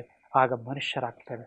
ಎಲ್ಲ ವಚನಕಾರರು ಈ ಲೌಕಿಕವನ್ನು ಗೆಲ್ಲುವ, ನಿರಾಕರಿಸುವ, ಅದಕ್ಕಿಂತಲೂ ಅಲೌಕಿಕ ಬದುಕಿನ ಅನಂತ ಸುಖವೇ ಪ್ರಕೃತಿಯ ಬದುಕೆಂದು, ಈ ಬದುಕನ್ನು ಅರಿತರೆ ಶರಣ, ಮರೆತರೆ ಮಾನವ. ನಾವು ಮಾನವರಾಗಿ ಹುಟ್ಟಿದ್ದೇವೆ, ಶರಣರಾಗಬೇಕು ಅಂದರೆ ಇಷ್ಟೆಲ್ಲ ಪ್ರಕ್ರಿಯೆ ಇದೆ. ಅದೊಂದು ಅಭೇದ್ಯವಾದಂತಹ ಕ್ರಿಯೆ ಏನಲ್ಲ, ಅದಂತೂ ಅತ್ಯಂತ ಸರಳವಾದದ್ದು, ಸ್ವಾರ್ಥವನ್ನು ಕಳಚುವಂಥದ್ದು, ನಮ್ಮನ್ನು ನಾವು ಅರಿಯುವಂಥದ್ದು. ಈ ಪ್ರಕೃತಿಯ ಜೀವನ ಇದೆಯಲ್ಲ, ಈ ಪ್ರಕೃತಿಯ ಜೀವನಕ್ಕೆ ಒಳಗಾಗು ಅಂತ ಹೇಳ್ತಾ ಇದ್ದಾರೆ. ನಾವು ಪ್ರಕೃತಿಯಲ್ಲಿ ಹುಟ್ಟಿದಂಥ ನಾವು ಪ್ರಕೃತಿಯನ್ನು ಮೀರೋದಕ್ಕೆ ಯಾವಾಗಲೂ ಒಳಗಾಗ್ತಿರ್ತೀವಿ. ಗಮನಿಸಿ, ಒಂದು ಮರ ಅಥವಾ ಒಂದು ಗಿಡ ಹುಟ್ಟುತ್ತೆ, ಯಾವತ್ತಾದ್ರೂ ತನ್ನ ಸೃಷ್ಟಿಯ ಬಗ್ಗೆ ಬೇಸರ ಆಗಿದೆಯಾ? ಇಲ್ಲ. ತನ್ನ ಋತುಮಾನಗಳಿಗೆ, ಕಾಲಕ್ಕೆ ತಕ್ಕಂತೆ ಅದು ತನ್ನ ಕಳಚಿಕೊಳ್ತಾ ಹೊಸ ಸೃಷ್ಟಿಯನ್ನು ಸ್ವೀಕರಿಸುತ್ತಲೇ ಅದರ ಬದುಕನ್ನು ಅನಂತಗೊಳಿಸಿಕೊಳ್ಳುತ್ತೆ. ಪ್ರಕೃತಿ ಹಾಗೆ ಅಲ್ವೇ? ಬೆಂಕಿ ಇಟ್ಟ ಕ್ಷಣ ಬಯಲಾಗಿ ಉಳಿಯುತ್ತೆ? ಇಲ್ಲ, ಅದು ಮತ್ತೆ ಹೊಸ ಹಸಿರನ್ನು ಸೃಷ್ಟಿಸಿಕೊಳ್ಳುತ್ತೆ. ಯಾವತ್ತೂ ಕೂಡ ಬೇಸರ ಮಾಡಿಕೊಳ್ಳೋದಿಲ್ಲ. ಪ್ರಕೃತಿಯಂತೆ ಬದುಕಬೇಕು ಮನುಷ್ಯ ಮಾನವ ಆಗಿಬಿಟ್ಟಿದ್ದೇವೆ. ಈ ಮನುಷ್ಯನಾದಂತಹವನು ಶರಣನಾಗುವ ತತ್ವ ಹೀಗೆ ಇದೆ. ಪ್ರಕೃತಿಯಂತೆ ಬದುಕಿದ್ರೆ ಶರಣ ಆಗಿಬಿಡ್ತಾನೆ. ಇಲ್ಲ, ಪ್ರಕೃತಿಯನ್ನು ಅರಿದೇ ಹೋದರೆ ಮಾನವನಾಗಿ ನಾವು ಕೂಡ ಇತರ ಜೀವಿಗಳಂತೆ, ಮಾನವ ಕೂಡ ಈ ಸಮಾಜದ ಇತರ ಜೀವಿಗಳಂತೆ ನಾವು ಜೀವಿಗಳಾಗಿ ಹುಟ್ಟಿ ಸಾಯುತ್ತೇವೆ. ಆದರೆ ಮಾನವನಾಗಿ ಉಳಿಯಬೇಕೆಂದರೆ ಮಾನವತ್ವವನ್ನು ಮೀರಿ ಶರಣತ್ವವನ್ನು ನಾವು ನಮ್ಮೊಳಗೆ ಸಂಕಲಿಸ್ಕೊಳ್ಬೇಕು. ಇಲ್ಲಿ ಇದು ಒಂದು ನನ್ನ ದೃಷ್ಟಿಯಲ್ಲಿ ಜ್ಞಾನದ ಕೇಂದ್ರ. ಇಲ್ಲಿ ಸಾಕಷ್ಟು ಅನುಭಾವಿಗಳು ಇಲ್ಲಿ ಸಾಕಷ್ಟು ವಿಚಾರಗಳನ್ನು ಚರ್ಚೆ ಮಾಡಿದ್ದಾರೆ. ಈ ಬಸವ ಸಮಿತಿಯಲ್ಲಿ ಈ ಶರಣರು ಕಂಡಂತಹ ಆದಿ ಅನಾದಿಯ ವಿಚಾರವನ್ನು ಚರ್ಚೆ ಮಾಡೋದಕ್ಕೆ ಮಹಾಜ್ಞಾನಿಗಳಾದಂತಹ ಡಾಕ್ಟರ್ ಅರವಿಂದ ಜತ್ತಿ ಗುರುಗಳು ಶರಣರು ಇಂತಹ ಅವಕಾಶವನ್ನು ಒದಗಿಸಿಕೊಟ್ಟು ಇದನ್ನು ಶರಣರಿಗೆ ಅಥವಾ ಮಾನವರಿಗೆ ತಲುಪಿಸಿ ಶರಣತ್ವದೆಡೆಗೆ ನಾವು ವಿಚಾರಗಳನ್ನು ತಲುಪಿಸೋದರ ಮೂಲಕ ಬದಲಾವಣೆಯನ್ನು ತರೋಣ, ಮತ್ತೆ ಶರಣರಾಗಲು ಪ್ರಯತ್ನಿಸೋಣ ಎಂಬ ವಿಚಾರಕ್ಕೆ ಈ ಒಂದು ಕಾರ್ಯಕ್ರಮವನ್ನು ನಮಗೆ ನೀಡಿದ್ದಾರೆ. ಇಂತಹ ಅವಕಾಶಕ್ಕಾಗಿ ನಾನು ಧನ್ಯವಾದಗಳನ್ನ ಸಲ್ಲಿಸ್ತಾ ಇದನ್ನು ಕೇಳಿದಂತಹ ನಿಮಗೆಲ್ಲರಿಗೂ ಕೂಡ ನಾನು ಶಿರಸಾಷ್ಟಾಂಗ ನಮಸ್ಕಾರಗಳನ್ನು ಅರ್ಪಿಸ್ತಾ ಇದ್ದೇನೆ. ನಮಸ್ಕಾರ. ಶರಣು ಶರಣಾರ್ಥಿ.